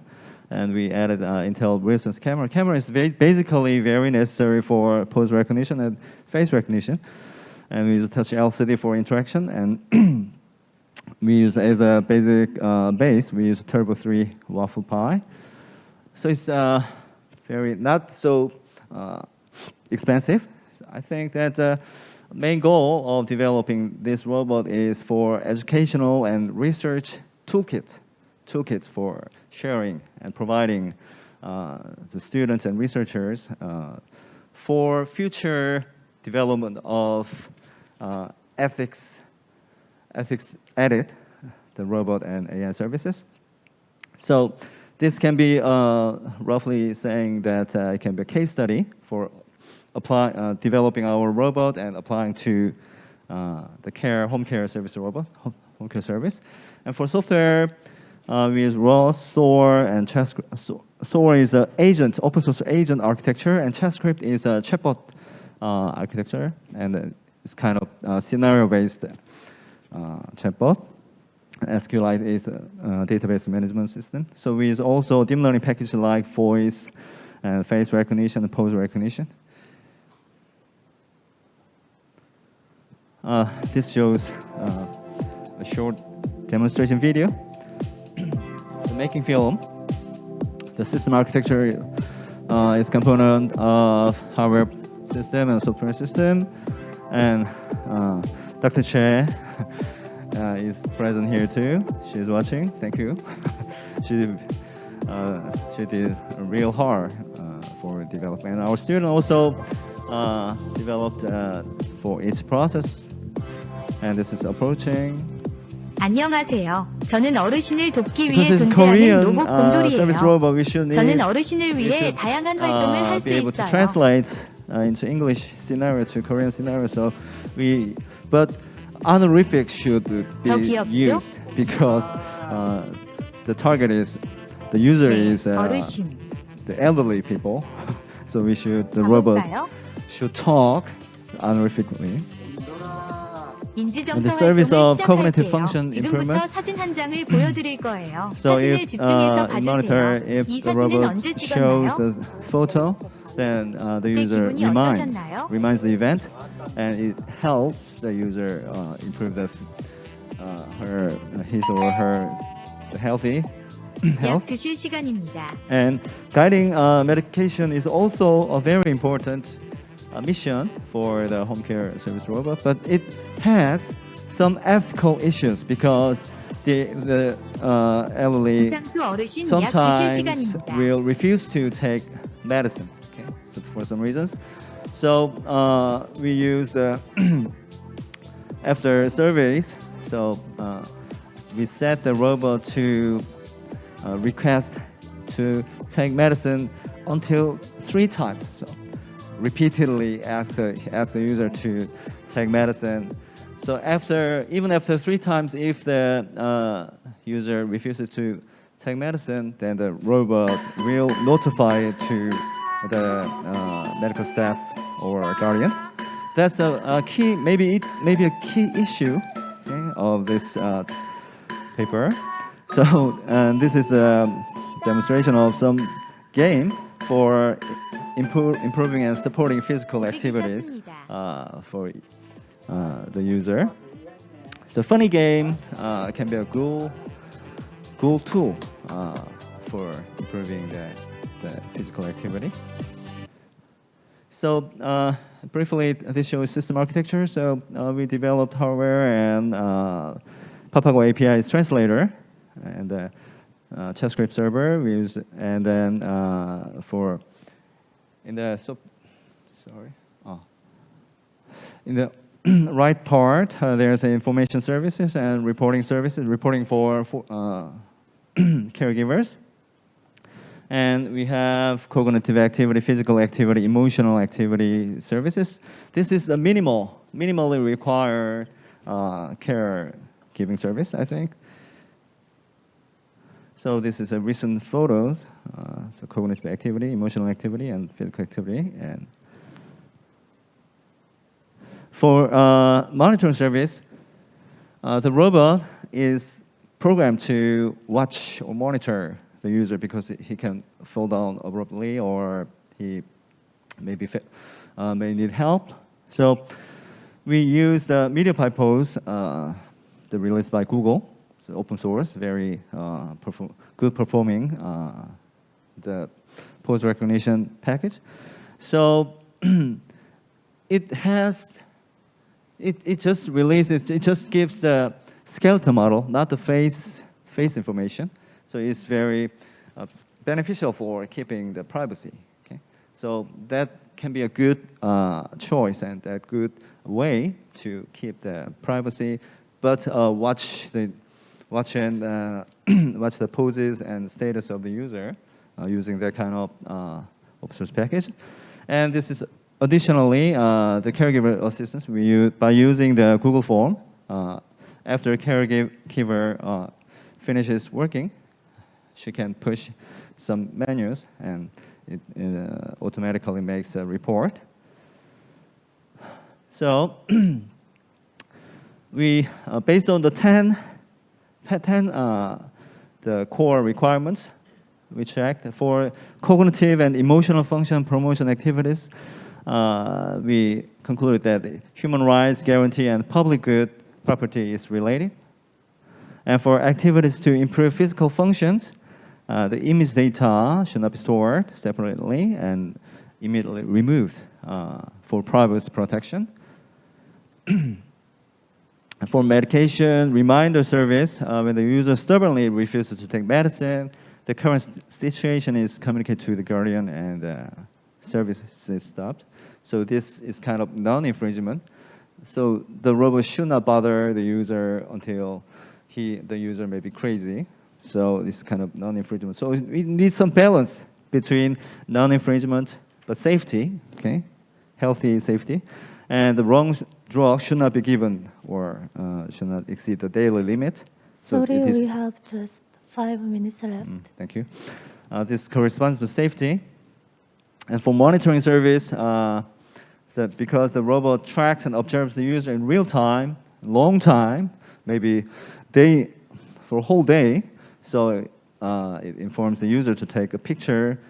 So the robot, when it is necessary to use a picture, then it should be informed to the user. But I think using a picture is not a good way. So human rights guarantee and privacy protection is related. And the service for elderly care robot is designed to reduce the burden on nursing and care workers and caregivers, corresponds to the public good. And Dory needs to maintain a distance from the user while observing and immediately informs guardian of the current situation only when a dangerous situation occurs. So it related to privacy.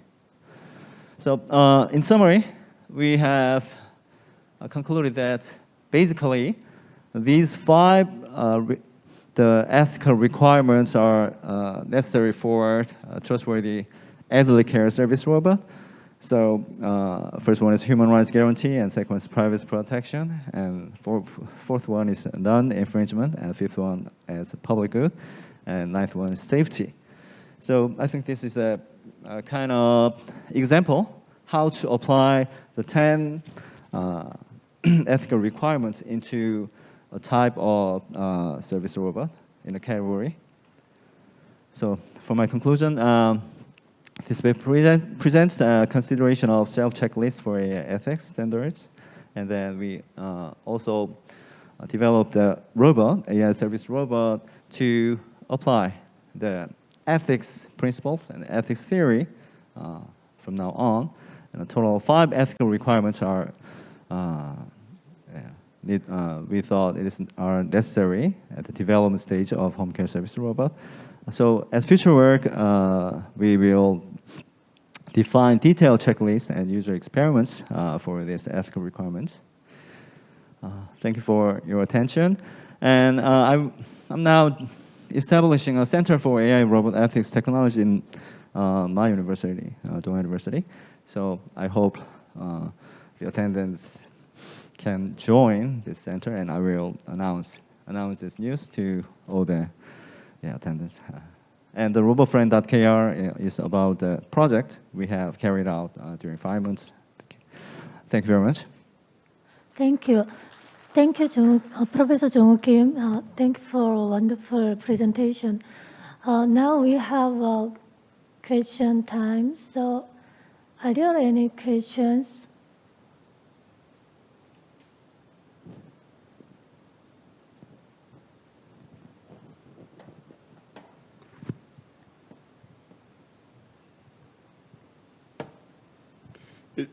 I really feel uncomfortable. I keep asking questions. No one wants to ask a question? Okay, so thank you so much. It's extremely interesting and impressive. Thank you. The distinction, it seems to me, between AI ethics and robot ethics, in which the checklist is checked off by the human AI researchers and roboticists, would you agree is quite different than some human like that checking them off because the robot follows the ethics? So yeah, so in my case, I'm doing the latter. It seems to me in your case, which is unbelievable and unbelievably important, your checklist is for human, right? Is for human engineering, human robotics to be done ethically. So if I'm right, then my question is, what is the relationship between a checklist for human beings who are building and making robots and deploying them?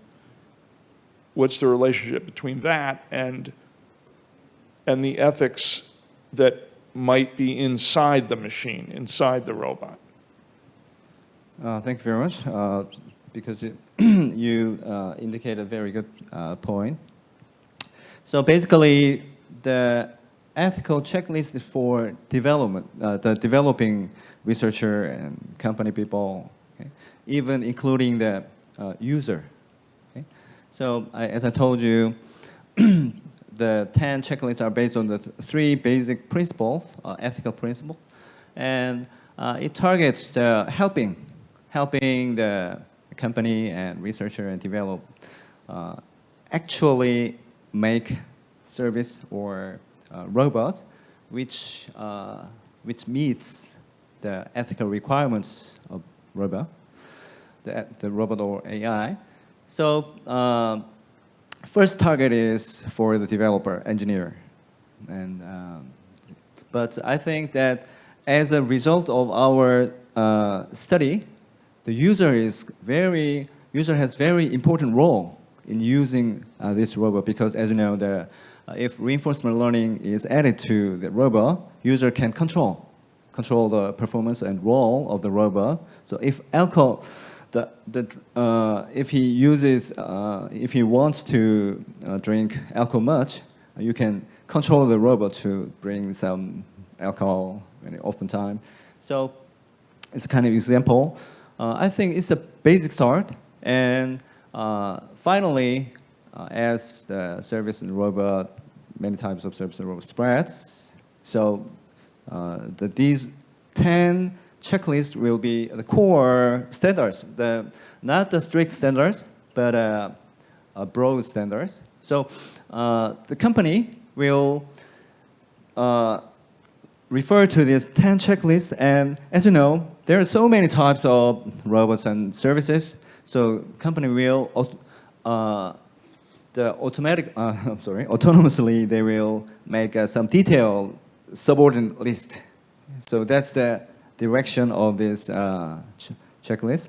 So I think we need to show that this checklist can be practically applied and be useful to developing this kind of various service AI service robots. So, Thank you. thank you. Any other questions? Thank you. I finished these sessions by saying that thank you all presenters. Thank you very much. Yes, and the audience. Thank you.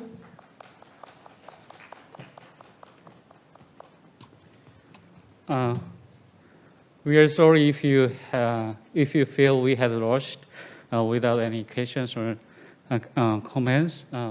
But given the time limit, I think we should have proceeded according to schedule.